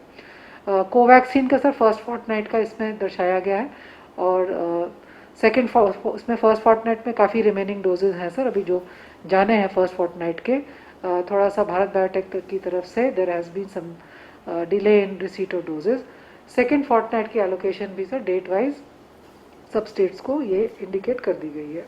नेक्स्ट इसी तरह से जो other than government of India channel है जिसमें कोविशील्ड और कोवैक्सीन दोनों का हमने यहाँ दिखाया है sir. These are the doses states are buying and this is proportionate to their population. तो इसमें हमने जैसे हर एक स्टेट की अवेलेबल डोजेज कितनी हैं और वो कितने उनके यहाँ रिसीव हो चुकी हैं वो दिखाई हैं. और रिमेनिंग सप्लाई जो कोविशील्ड की है अगले 6 दिनों में कंप्लीट हो जाएगी, और कोवैक्सीन की जो है वो इस एंड ऑफ मंथ तक कंप्लीट हो जाएगी. इसके भी शेड्यूल से स्टेट्स के साथ शेयर कर दिए गए हैं. Next slide. तो ये एक मुद्दा है जिसमें हमारी स्टेट्स के साथ इसमें काफ़ी कंटिन्यूस निरंतर चर्चा होती रहती है, जो कि है कोविड वैक्सीन वेस्टेज ट्रेंड्स जो हैं. तो इसमें फ्रॉम दी 16th of जनवरी से लेकर अब तक काफ़ी इसमें सुधार आया है. there has been a decline of wastage, and if you look at Covishield, it has come down to 1%, and Covaxin has come down to 6%, starting from 17. But this also has to come down to below 1% because this is a very very precious resource for us. Next. तो ये sir ये जो आज जो states उपस्थित हैं उनकी ये वेस्टेज की इसमें एक पिक्चर है कि आंध्र प्रदेश जो -2.1 है सर, ये दिखाता है कि Andhra Pradesh is able to extract more doses from the same vials, extra doses भी एक्सट्रैक्ट कर रहे हैं, इसीलिए वहाँ वेस्टेज नेगेटिव है। गुजरात में वेस्टेज 0.4 है। Madhya Pradesh UP we feel कि यहाँ पे थोड़ा सा और इसमें गुंजाइश है कि ये 1% से भी नीचे लाया जा सकता है। कोवैक्सीन नेशनल एवरेज 5.9 है, और जो आज हमारे स्टेट्स हैं उसमें except Gujarat rest are below the national average, but यहाँ भी सर हमारा लक्ष्य यही रहना चाहिए कि इसको भी हम 1% तक इसको लेके आएँ ताकि इसको प्रेशियस रिसोर्स को हम सेव कर पाएँ। उसमें बहुत ही इंपॉर्टेंट प्लानिंग करनी पड़ती है। वो वायर तभी खुलेगा जब उतने लोग वहाँ पर उपस्थित हों, so it requires very very intense management at each and every vaccination centre sir. Next sir, supply chain में before I go into this presentation sir, जैसे कि आप जानते हैं कि हम लोगों ने कल एक यहाँ से एक एडवाइजरी भी रिलीज़ की है कि सेकेंड डोज जो कोविशील्ड का है, based on the scientific evidence and the recommendation of technical group which has all the best experts around the country and NEGVAC, Covishield का जो सेकेंड डोज है वो अब उसका जो इंटरवल है 6 से 8 हफ्ते की जगह अब 12 से 16 हफ्ते का इंटरवल की एडवाइजरी सब स्टेट्स को गई है सर। दूसरा सर, सप्लाई चेन के सारे जो भी वैक्सीन डोजेज़ हैं, चाहे वो स्टेट प्रोक्योरमेंट के हों चाहे गवर्नमेंट ऑफ इंडिया सप्लाई के हों, ये पूरे स्टेट्स के लिए ही अवेलेबल है sir. We are hardly keeping any buffer in the GMSD sir. Right now we are releasing all the doses. Earlier sir अगर हम UIP देखें तो उसमें हम कम से कम 20 से 25% अपना बफर GMSD में रखते हैं जो हमारा बच्चों का टीकाकरण होता है sir. But for Covid vaccine we are hardly keeping any amount in the GMSD. Whatever is coming out of CDL Kasoli is being immediately released to the states and UTs. और इसका एडवांस इंडिकेशन सर 15 दिन पहले दोनों channels का हम states को बता रहे हैं, मैन्युफैक्चरर्स और CDL के साथ कोऑर्डिनेट करके, और इसी से I think this should help states to procure their doses as well as to plan in administration of these doses. Next slide. तो सर हमारी स्टेट से रिक्वेस्ट ये रही है कि जितने भी डोजेज़ हैं उनको ऑप्टिमली जुडिशियसली यूटिलाइज़ किया जाए, और जितने भी वैक्सीनेशन स्लॉट्स हैं 45+ एज ग्रुप के उनको भी पूरा यूटिलाइज़ किया जाए, और कंप्लीशन जहाँ जहाँ फर्स्ट डोज हो गया है सेकंड डोज ड्यू है as per the new schedule that has been indicated, उसका एक अवेयरनेस कैंपेन की आवश्यकता है। और मिनिमाइज़ करना है वेस्टेज सर, जिसके बारे में मैंने ऑलरेडी डिटेल में बताया इन 4 स्टेट्स के बारे में। क्योंकि सर अब ये 2 चैनल में बट गई हैं सप्लाईज, जैसे कि आपने अपने ओपनिंग रिमार्क्स में कहा था कि 2 से 3 मेंबर की एक टीम रहे हर एक स्टेट में जो कि कॉन्स्टेंटली मैन्युफैक्चरर्स के साथ कोऑर्डिनेट करे, और जैसे कि हमारी टीम भी यहाँ ऑन अ डेली बेसिस इसको कर रही है सर। और हमारा एक और स्टेट्स के साथ निवेदन ये रहा है सर कि प्राइवेट अस्पताल भी अपने डोजेज अब डायरेक्टली प्रोक्योर कर रहे हैं मैन्युफैक्चरर्स से, और जो अस्पताल ये प्रोक्योर कर रहे हैं उसका हम लोग डिटेल सर मैन्युफैक्चरर से कलेक्ट कर रहे हैं, और रूटीनली हम स्टेट्स के साथ शेयर कर रहे हैं, पूरी लिस्ट हम शेयर कर रहे हैं। जैसे कोविशील्ड अबाउट 143 हॉस्पिटल्स में वो दे रहे हैं उनकी लिस्ट, उसकी अपनी भारत बायोटेक की 30-35 है उनकी लिस्ट शेयर की गई है सर।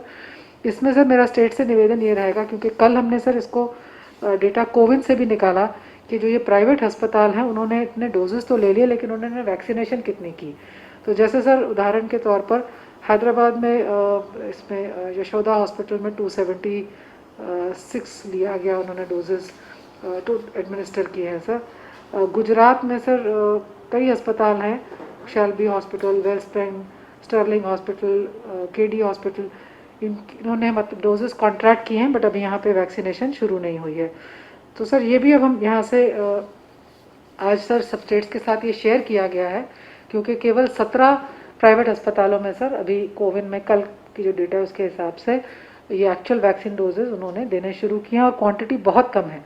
मतलब जहां उन्होंने 1 लाख डोजेज भी लिए हैं लेकिन एडमिनिस्टर किए हैं 14,000-15,000। तो सर ये भी हम लोगों ने आज स्टेट्स के साथ इसीलिए शेयर किया है क्योंकि जो प्राइवेट अस्पताल उनकी जुरिस्डिक्शन में है उनके साथ भी वो मीटिंग करके ये भी रिव्यू करें okay, private sector has got as many doses, by when they will be able to ramp up and make sure that those doses are available to the people, sir. So this is the fresh request which has gone to states today, sir, with the data of COVID. That's it. Thank you, sir. This is all from me. Thank you Vandana ji. अब मैं उत्तर प्रदेश के स्वास्थ्य मंत्री श्री जयप्रताप सिंह जी से अनुरोध करूंगा कि वो उत्तर प्रदेश की वर्तमान स्थिति के बारे में ये जितने भी महत्वपूर्ण पहलू हैं इनके परिप्रेक्ष्य में सबके सामने अपनी बात रखें। श्री जयप्रताप सिंह जी।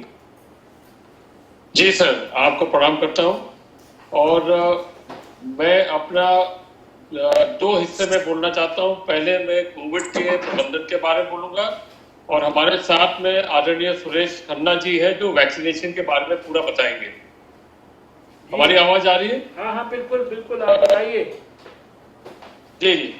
तो कोविड प्रबंधन के विषय में जितनी बातें प्रेजेंटेशन में दिखाई गई है उसमें मैं ये जरूर बताना चाहूंगा कि पिछले साल 2020 से जो ये वायरस ने अपना म्यूटेट करके एक अलग तेजी के साथ एक इन्फेक्शस के साथ मार्च से लेके पूरा एंड ऑफ अप्रैल मई तक ये पूरा प्रभावित कर दिया था, जिसके कारण से हम लोग का ऑक्सीजन की आवश्यकता, रेमडेसिविर की आवश्यकता बहुत ज्यादा बढ़ गया था और आप लोग के सहयोग से उसका आवंटन और उसका कंट्रोल और उसका वो सब आप लोग ने किया था। इसमें जो सबसे बड़ी बात यह है कि उत्तर प्रदेश जैसा बड़ा प्रदेश, 24 करोड़ की आबादी और पूरे जगह पर कंट्रोल करने के लिए हमारा जो पिछले साल का जो हमारा व्यवस्था था, integrated control and command centre, जिसके माध्यम से हमने कई भागों में उसको बांट करके वहां से पोर्टल पर जो पेशेंट पॉजिटिव आते थे उनको हम हॉस्पिटल में उनका अलॉटमेंट करना, होम आइसोलेशन में अलॉटमेंट करना, टेलीकॉलिंग करना, आरआर टीम्स को हम एक्टिवेट करना, जो हमारे गांव में जाके टेस्टिंग करना, होम आइसोलेशन के पेशेंट्स को देखना, उनको कॉल करना। और अब उसमें हमने जोड़ा है निगरानी समिति, जो आशा वर्कर, आंगन वर्कर वो है, उनको हमने इस पूरे सिस्टम से जोड़ के सीधा हमने गांव में उनको पहुंचाया है मेडिकल किट लेके। वो मेडिकल किट वो एसिम्प्टोमेटिक लोगों को दे रहे हैं जो इस बीच में जिनका शुरुआत में नेगेटिव आता है एंटीजन एंड आरटीपीसीआर, बट सप्ताह भर बाद उनको पता चलता है कि उनके सांस में लेने की तकलीफ है। उस कारण से हमने इस तरह के लोगों को आइडेंटिफाई करके, चिन्हित करके हम सीधा उनको मेडिसिन पहुंचा रहे, किट्स पहुंचा रहे और बाद में उनका आरआर टीम के माध्यम से उनका नोटिंग करने के बाद उनका टेस्टिंग भी कराना और ICCC के माध्यम से उनको टेलीकॉलिंग करके उनका पूरा प्रबंधन करना। तो ये एक बहुत महत्वपूर्ण कार्य हम लोग ने उत्तर प्रदेश में शुरू किया है माननीय मुख्यमंत्री योगी आदित्यनाथ जी के मार्गदर्शन में, जिसमें हम चाहते हैं कि एक एक पेशेंट, चाहे होम आइसोलेशन का हो, चाहे गांव में रहने वाला व्यक्ति जिसको आयलाय या साड़ी या अमूमन उनको सर्दी जुकाम बुखार का जो आजकल का ट्रेंड देख रहे हैं, तत्काल उनको हम दवाई देके वो इन्फेक्शन उनके अंडर को हम सबसाइड करते हैं, जिससे वो सारा बोझ हमारा हॉस्पिटल पर नहीं जाता है। तो ये हमने 5 तारीख से एक बहुत बड़ा अभियान शुरू किया है। इस समय भी हमारा इसी अभियान में हम लोग लगे हुए हैं। अधिक मैन पावर और अधिक वाहनों का इस्तेमाल करके आंगनवाड़ी और निगरानी समिति के द्वारा इन सभी पेशेंट्स को ग्रामीण क्षेत्र में हमने उनको टैकल करने के लिए ये एक रास्ता अपनाया है और हम ICCC को मजबूत करते हुए उनके बढ़े हुए लाइनों को 30 से लेके 100 लाइन्स तक हमने एवरी डिस्ट्रिक्ट में हमने कायम किया है। एक प्रशासन, जिला प्रशासन और स्वास्थ्य विभाग के अधिकारी बैठते हैं उसमें और ये पूरा मैनेजमेंट देखते हैं कि ये पूरा वहां तक पहुंचा कि नहीं पहुंचा।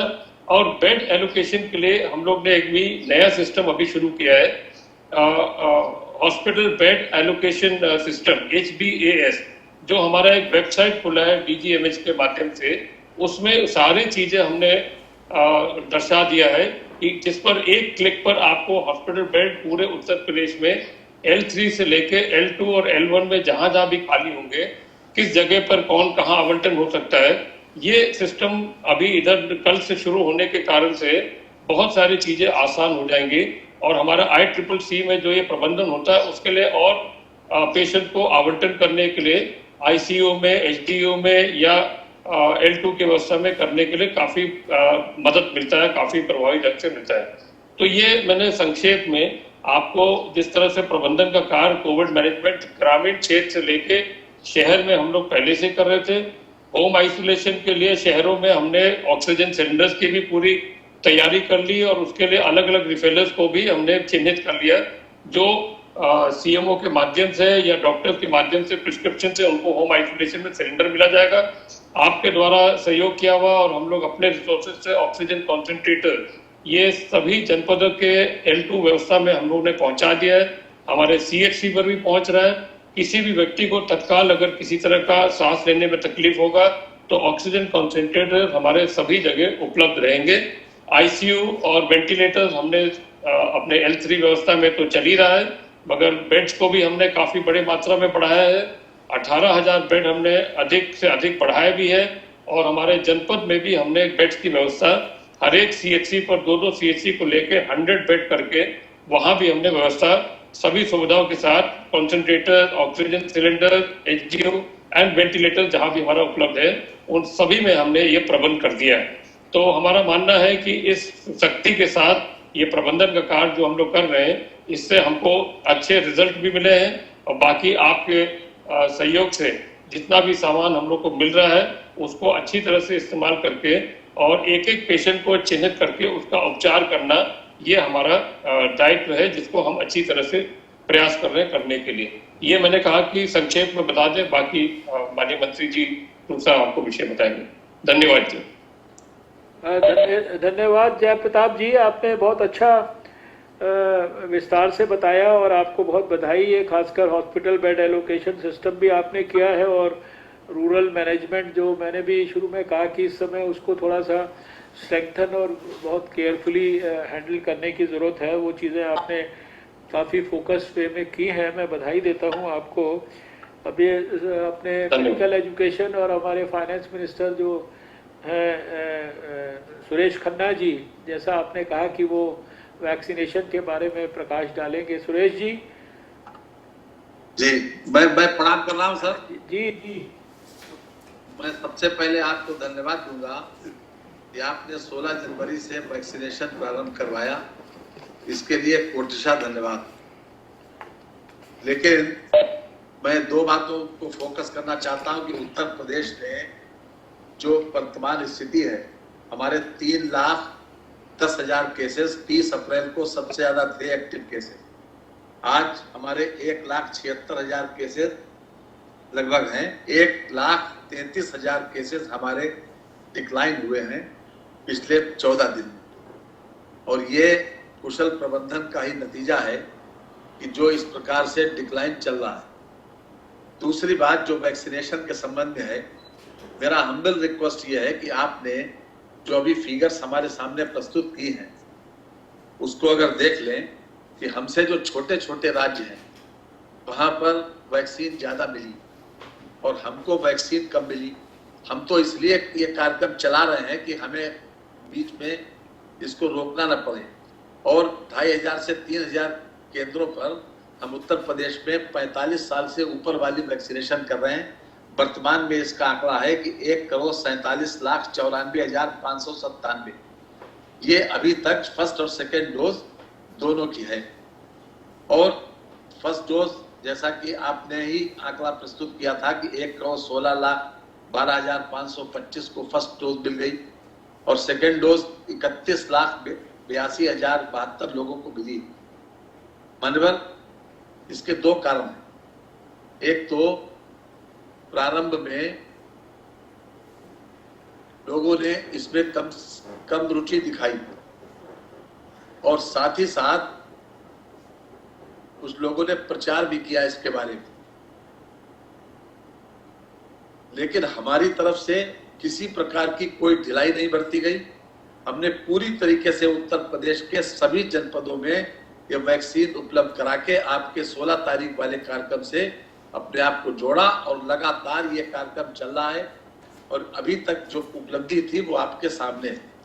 जहां तक 18 से लेकर और 44 साल की उम्र वाले लोगों का वैक्सीनेशन है, हमने इसके बारे में 2 बार फोन से भी आपसे व्यक्तिगत रूप से रिक्वेस्ट किया था।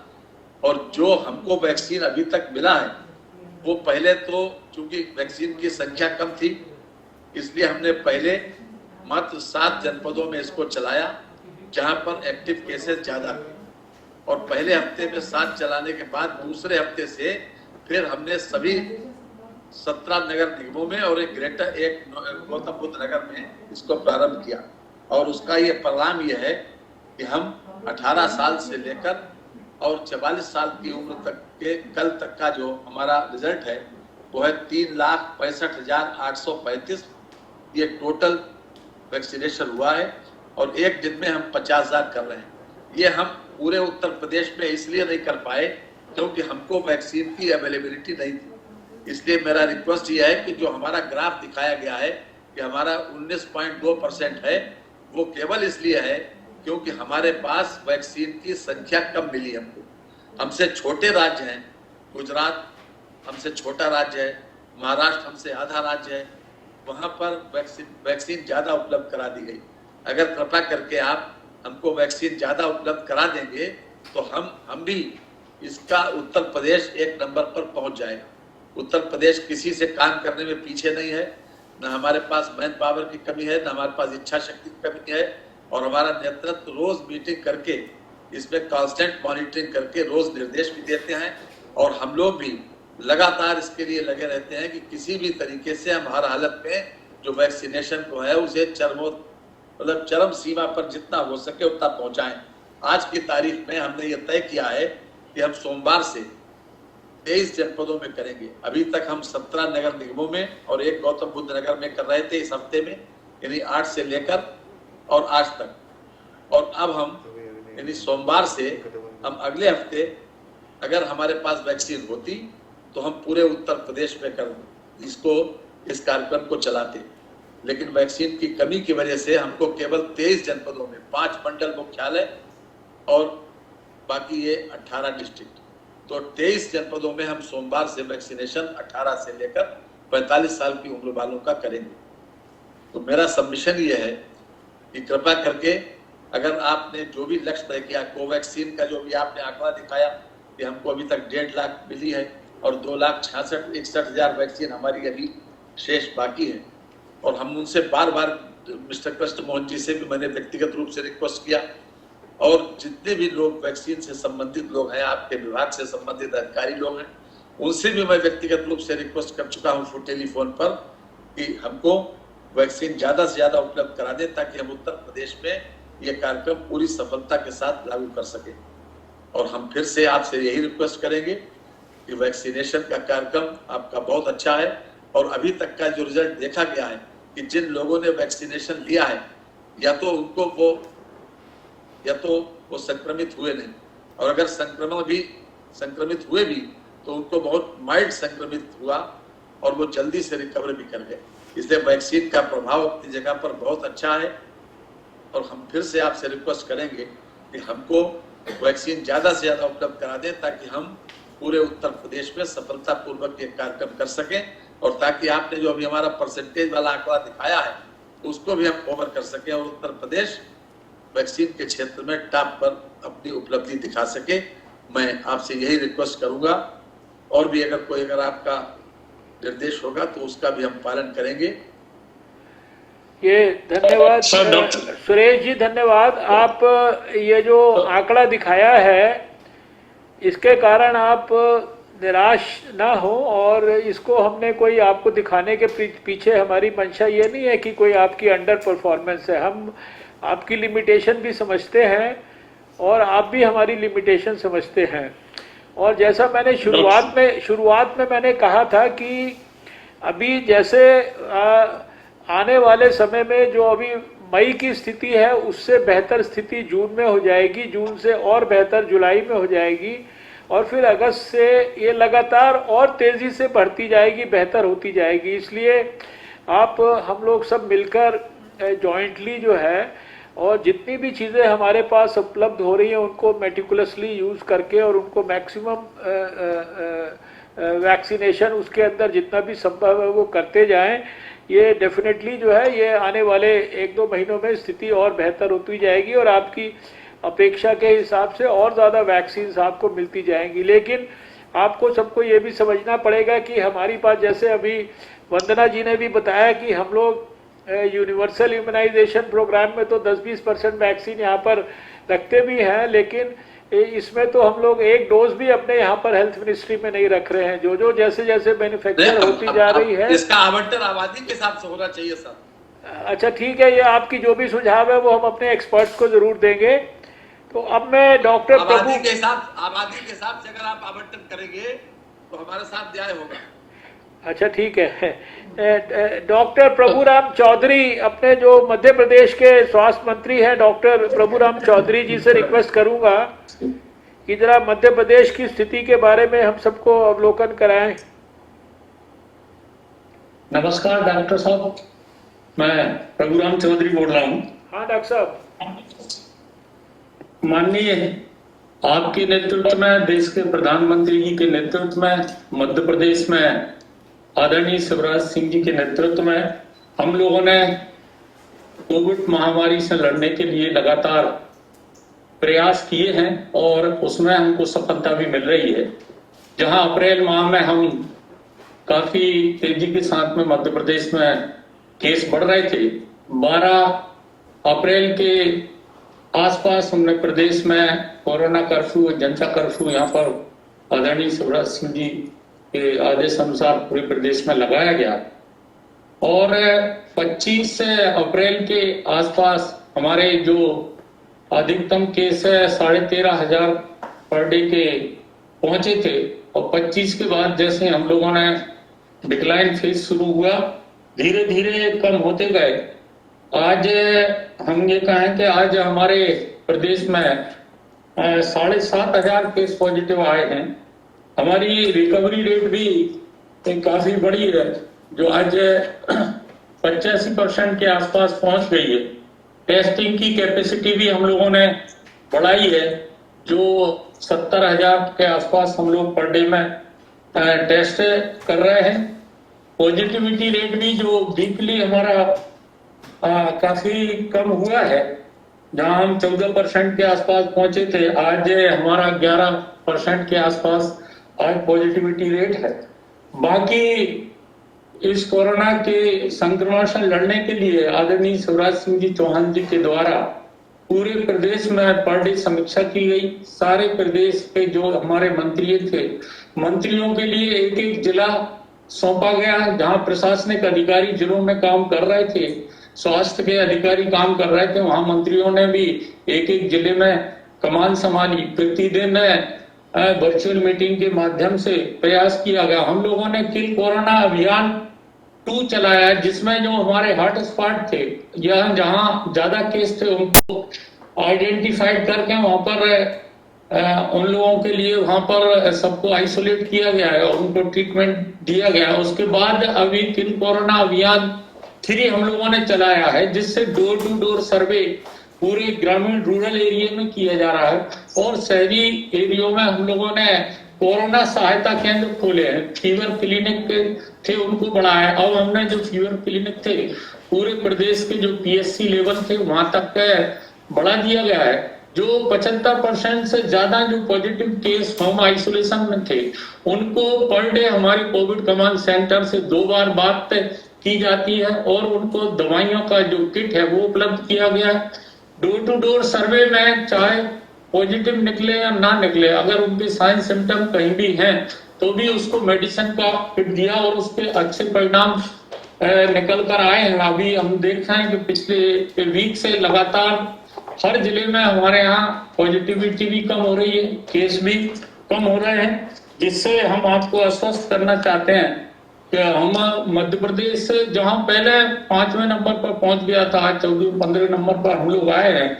हमारे मुख्यमंत्री जी लगातार और पूरा अमला हमारा सभी लोग इस काम में लगे हुए हैं।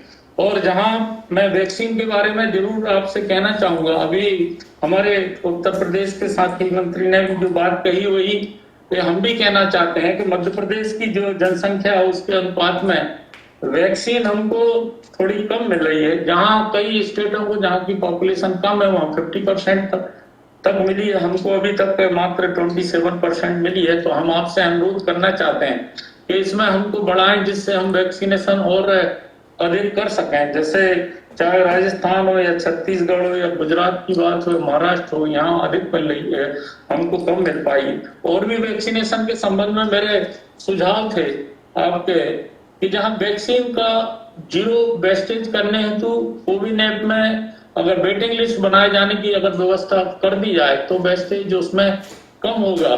क्योंकि कभी कभी जब लोग नहीं आ पाते हैं, अगर वेटिंग में हो तो अगर मोबाइल में बच जाता है तो हम उनको बुलाकर कर सकते हैं। दूसरा हमारा निवेदन था कि कोविन ऐप में बार बार जो परिवर्तन होते हैं उससे ना कि समुदाय अपितु स्वास्थ्य कर्मियों को भी प्रशिक्षित किए जाने हेतु उपयुक्त करने के लिए कम से कम न्यूनतम 1 सप्ताह का अगर समय देंगे तो हम अमले को भी प्रशिक्षित कर पाएंगे और समुदाय को भी बता पाएंगे। तीसरा मेरा सुझाव ये था कि जो संवाद प्रेषण, कोई भी जो नीतिगत निर्णय होते हैं, अधिकांश कभी कभी क्या होता है कि टीवी पे आते हैं, मीडिया पे आते हैं, हम लोगों को बाद में ऑर्डर मिल पाते हैं, तो जिससे कठिनाई आती है। इसको भी अगर सही समय पर हम लोगों को पहले मिल जाएंगे तो उस काम करने में हमें सुविधा होगी।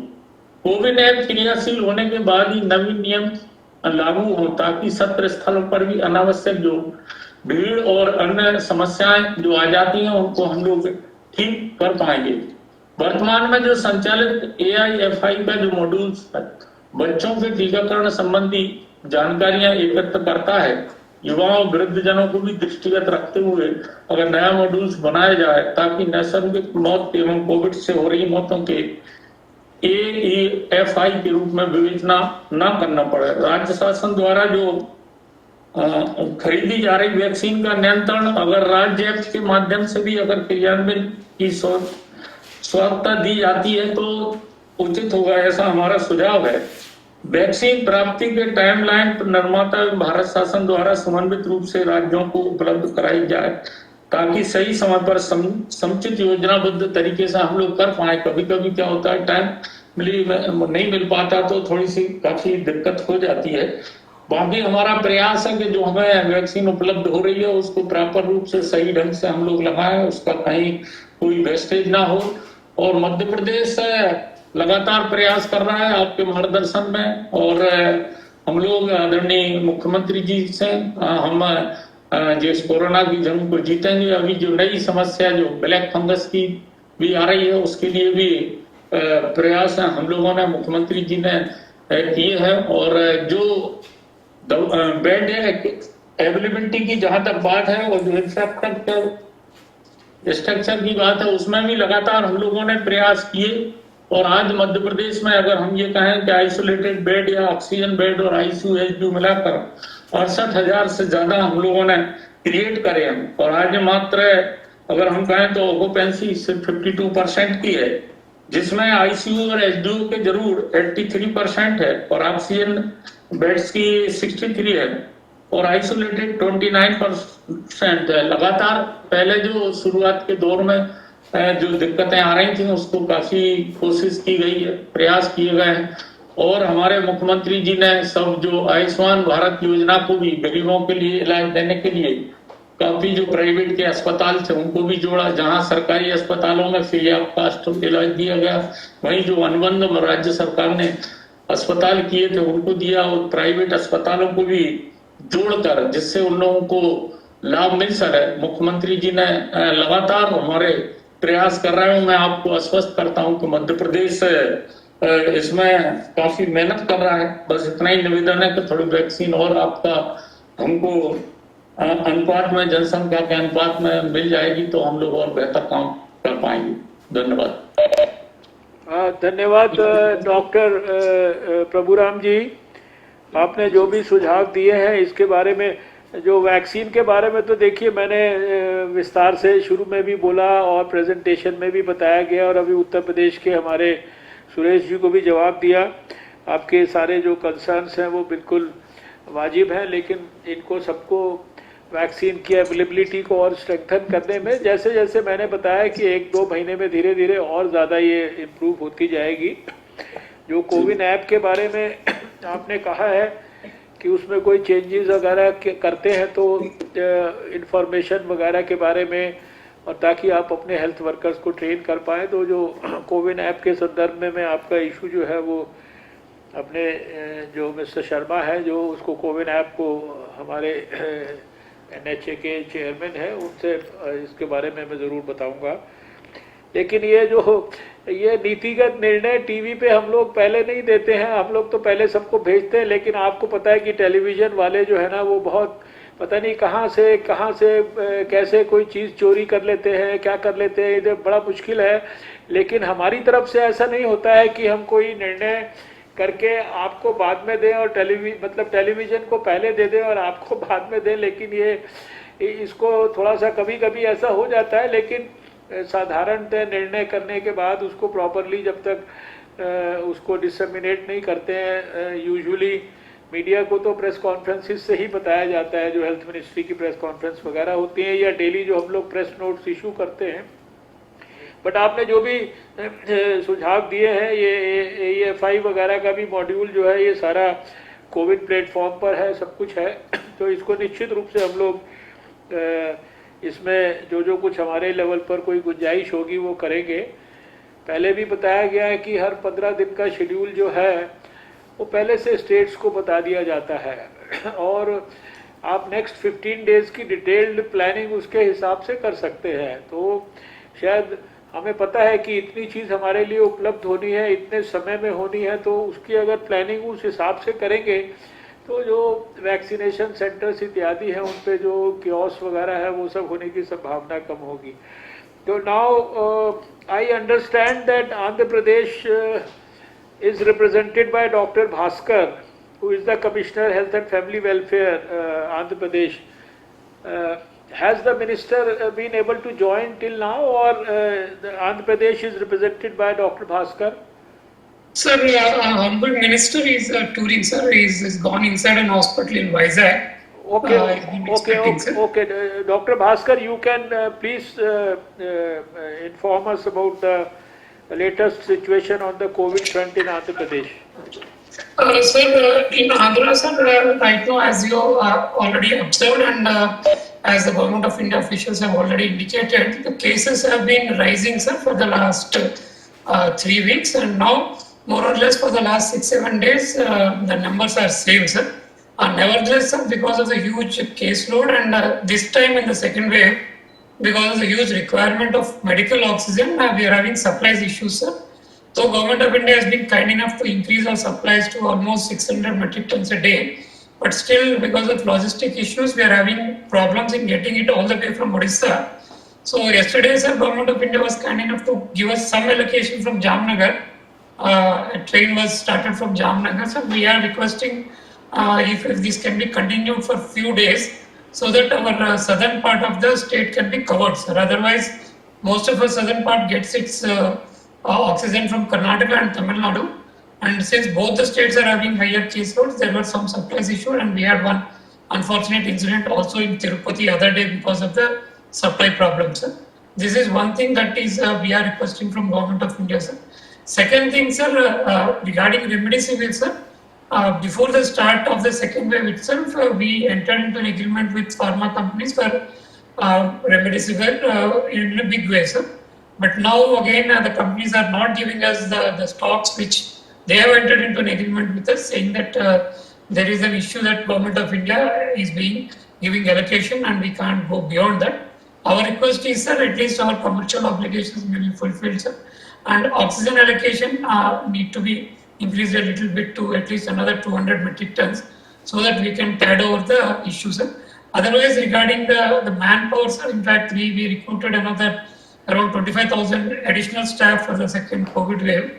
Apart from filling up of all the vacancies, sir, all hospitals, all doctors and staff we have filled up, and over and above that, again, around 22,000, 23,000 new staff we have taken only for COVID, sir. So we are okay with on the manpower front, sir. Only with the oxygen and remdesivir we are having issues, sir. Vaccination is happening, sir, so not very satisfactory in the terms of number of doses that we are getting, but whatever we are getting, we are utilizing and ensuring that the wastage is also initially, sir, when vaccination started, Andhra used to appear in the top 3 states in the wastage. Now, sir, at least in terms of Covishield, we are absolutely at 0, and on many days we are able to even go into negative, a slight negative, sir, being more efficient on that, sir. These are the things from Andhra, sir. And again, sir, our minister has expressed his thanks to the union government and to you, sir, for having supported us a lot. Without your support, we would not have carried this fight this longer, sir. Thank you, sir. Thank you, Dr. Bhaskar, and just convey our good wishes to your minister also. And I understand that now I'll request Dr. Jayanti, the Principal Secretary, Health Gujarat, because I understand that Nitin Bhai, our Health Minister in Gujarat, he is down with COVID. So we'll like to convey our good wishes to him through her for a early and speedy recovery from COVID.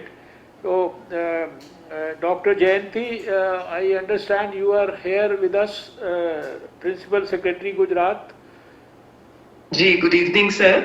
Sir, I want to express thanks to you for conveying your best wishes for speedy recovery for our Honorable Minister, Shri Nitin Bhai Patel.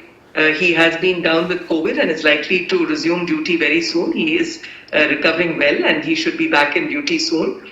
So we had basically two things to say. One is that we have been allotted 4,11,490 doses of Covaxin for the first fortnight of May. And so far we have only received 1.75 lakh doses. So still 2,36,490 doses are remaining to be supplied. And we were hoping that it would be delivered before 15th of May. But up to 31st of May, we have to cover 3,08,286 beneficiaries due for the second dose of Covaxin. We have only 1,46,000 doses of Covaxin remaining in state. So we wanted to request you to please supply the remaining dosage, that is 2,36,490 to us at the earliest. So that was the first request. Other than that, sir, we also want to share that the performance, as we have been looking at various parameters in terms of whether it is the recovery of patients or whether it's the bed occupancy or whether it is positivity. If we look at 29th of April, our recovery rate was about 73.82%. On 13th of May, that is as on yesterday, day before yesterday, it has increased now to about 81.85%. The cases also, which were as high as 14,387 on 29, now has come down to about 10,742. Positivity rate has also come down from what it was at 8.44 on the 29th to about 7.64 as on yesterday. And the oxygen requirement also has marginally declined, and the bed occupancy rate also, which was on 29th of April as high as 83%, has now come to 70%. We do have reason to believe that this decline is there and that it is also sustainable, and we are monitoring it on a daily basis. Our Honorable CM has the core committee meeting on a daily basis, taking stock and intervening wherever required. And of course, as was mentioned by certain other states, currently we are also seeing a good number of cases of mucormycosis. So we're also looking at medicine, especially amphotericin B and the liposomal version. So if some more allocation of that could also be done for our state, because the number of cases, particularly in Rajkot, Ahmedabad, several parts, Surat, etc., both in the government and private sectors, are quite high. So on this note, again, we want to thank you for all your continued support, sir, and do hope that this remaining dose that we requested of 2,36,490 be sent to us at the earliest, then we can ensure that the second dose of vaccination, which is due, can be completed. Sir, thank you very much. Namaste, sir. Thank you, Dr. Jayanti. We'll certainly look at all the concerns that you have flagged positively, and of course we'll certainly look at all the concerns that have been raised by all other health ministers and officials also, and I can assure all of you that as in the last almost 16 months now, we have been fighting it together. We'll continue to provide all possible support from the central government on all issues, whether it is logistics or guidelines or whatever issues they have been arising from time to time. We'll continue to support all of you. We are really proud of all of our team members, because we have all been fighting it together for so much of time now, and we had done so well last year also, and this time also, in spite of this huge surge which came so suddenly. We have been able to, in fact, within a short time, we have been able to handle it also, and we can see early signs of the whole cases declining in some form or the other, though it is early to say that, but I think we have to keep the fight on, and we have to put in our heart and soul thoroughly into it.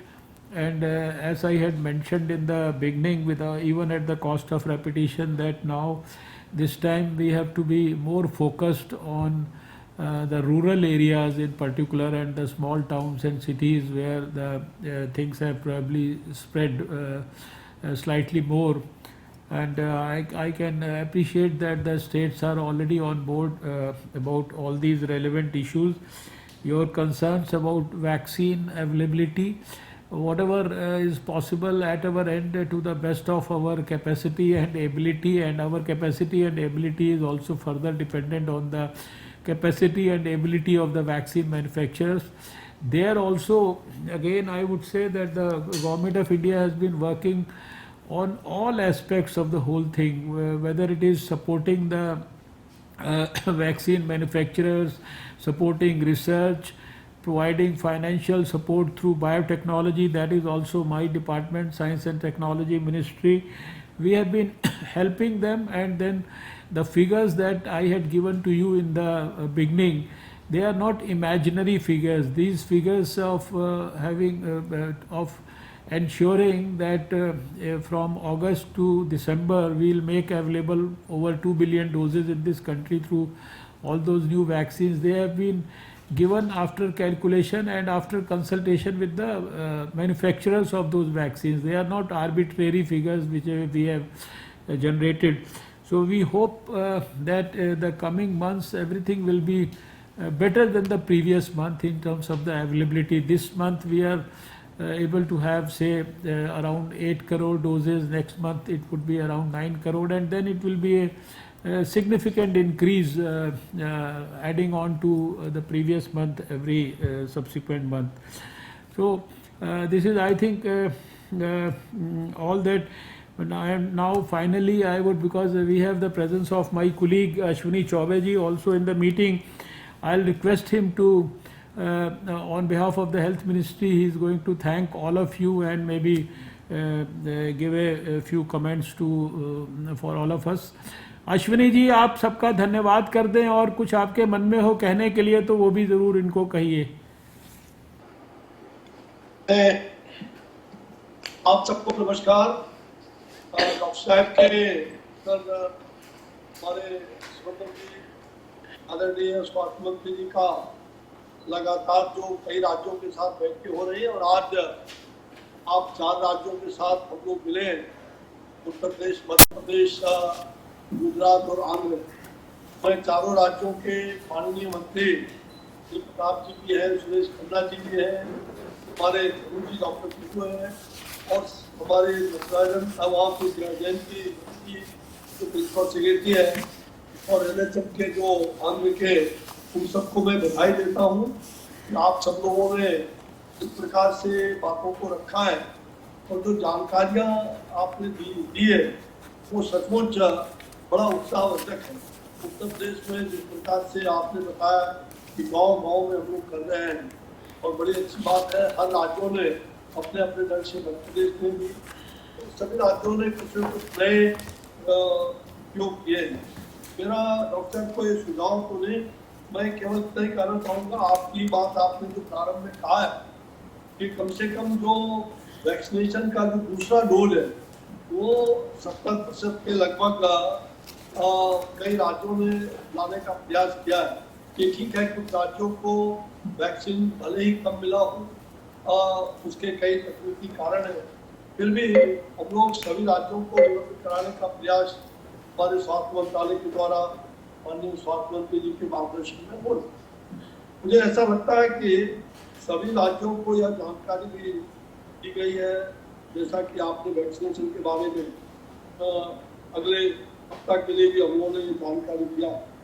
जहाँ तक testing वगैरह की बात है, और कई राज्यों में बड़े अच्छे काम आप लोगों ने किया है कि गांव-गांव में कैसे आइसोलेशन और वहाँ दवाइयाँ पहुँचाना और उनको प्रतिदिन 2 बार कंसल्टेशन डॉक्टर के साथ उन रोगियों का 85-90% लोग जो गाँव में, ताकि गाँव में बीमारियाँ फैले नहीं। और गाँव के अंदर मैं देख रहा हूँ, मैं कई लोगों का गाँव से बातचीत हो रही है, विशेष करके उत्तर प्रदेश और बिहार के कई गाँवों से मेरी बात होती रहती है, तो गाँव के अंदर कई बीमारियां फैलने का आज है, लोग भयभीत भी हैं, तो उनको हम टेली कंसल्टेशन के माध्यम से उसको अच्छी तरह से जागरूक बना करके रखें और उनको चीज़ों को हम बता रहे हैं, तो एक अच्छी बात है, ये शुभ संकेत है। जहाँ तक गाँव में अधिक से अधिक टेस्टिंग भी लोगों का हो जाए, चाहे वो मुझे लग रहा है कि एंटीजन का टेस्ट है, साथ साथ जो हम सैंपल इकट्ठा करके और आरटीपीसीआर का टेस्ट वगैरह, इसको भी हम थोड़ा गति दें। वैक्सीन में हम लोगों ने जहाँ तक गति देने का काम किया है, वो आगे पता चला कि हम लोग वैक्सीनेशन में भी काफ़ी अच्छे ढंग से 18 से 44 साल के उम्र के लोगों को भी अच्छा वैक्सीन देने का काम कई राज्यों ने किया है और उसमें बढ़ोतरी भी हो रही है धीरे धीरे। तो निश्चित रूप से वैक्सीन की डॉक्टर साहब ने बताया है, अगले खेप के वैक्सीन को बढ़ा रहे हैं और अगले अगस्त से दिसंबर तक का जो हमारा लक्ष्य है, इसको राज्यों को बढ़ाई जा रही है। तो इसमें सभी राज्यों के सहयोग से ही भारत सरकार बहुत ही बुलंदी के साथ हम इस कोविड-19 की लड़ाई को लड़ रहे हैं। आदरणीय प्रधानमंत्री श्री नरेंद्र भाई मोदी जी के मार्गदर्शन में, उनके कुशल नेतृत्व में और हमारे यशस्वी स्वास्थ्य मंत्री जी लगातार दिन रात हम लोग एक साथ मिल करके और मार्गदर्शन में काम कर रहे हैं। मुझे विश्वास है कि आप सभी राज्यों के अच्छे काम को हम कैसे और भी दूसरे राज्यों के साथ जो अच्छे काम हो रहे हैं वो भी अपनाएं और हम जल्दी से जल्दी इस कोविड के नेक्सस को इसको तोड़ने का प्रयास हम लोग कर रहे हैं और उसको आगे भी हम सफल होंगे। मुझे लग रहा है कि आज के इस अवसर पर मैं आप सबको धन्यवाद देता हूँ कि आपने लंबे समय तक और अपनी बातों को सुन करके भी और अपनी बातों को बताकर आप लोगों ने हमें लाभान्वित किया है और हम सभी लोग इसके लिए गौरवान्वित हैं। आप सबका सहयोग बराबर राज्य सरकार का सहयोग केंद्र को मिल रहा है और हम सब मिलकर के देश के अंदर आगे बढ़ने का काम कर रहे हैं। बहुत बहुत धन्यवाद आप सबको। नमस्कार डॉक्टर, नमस्कार। नमस्कार।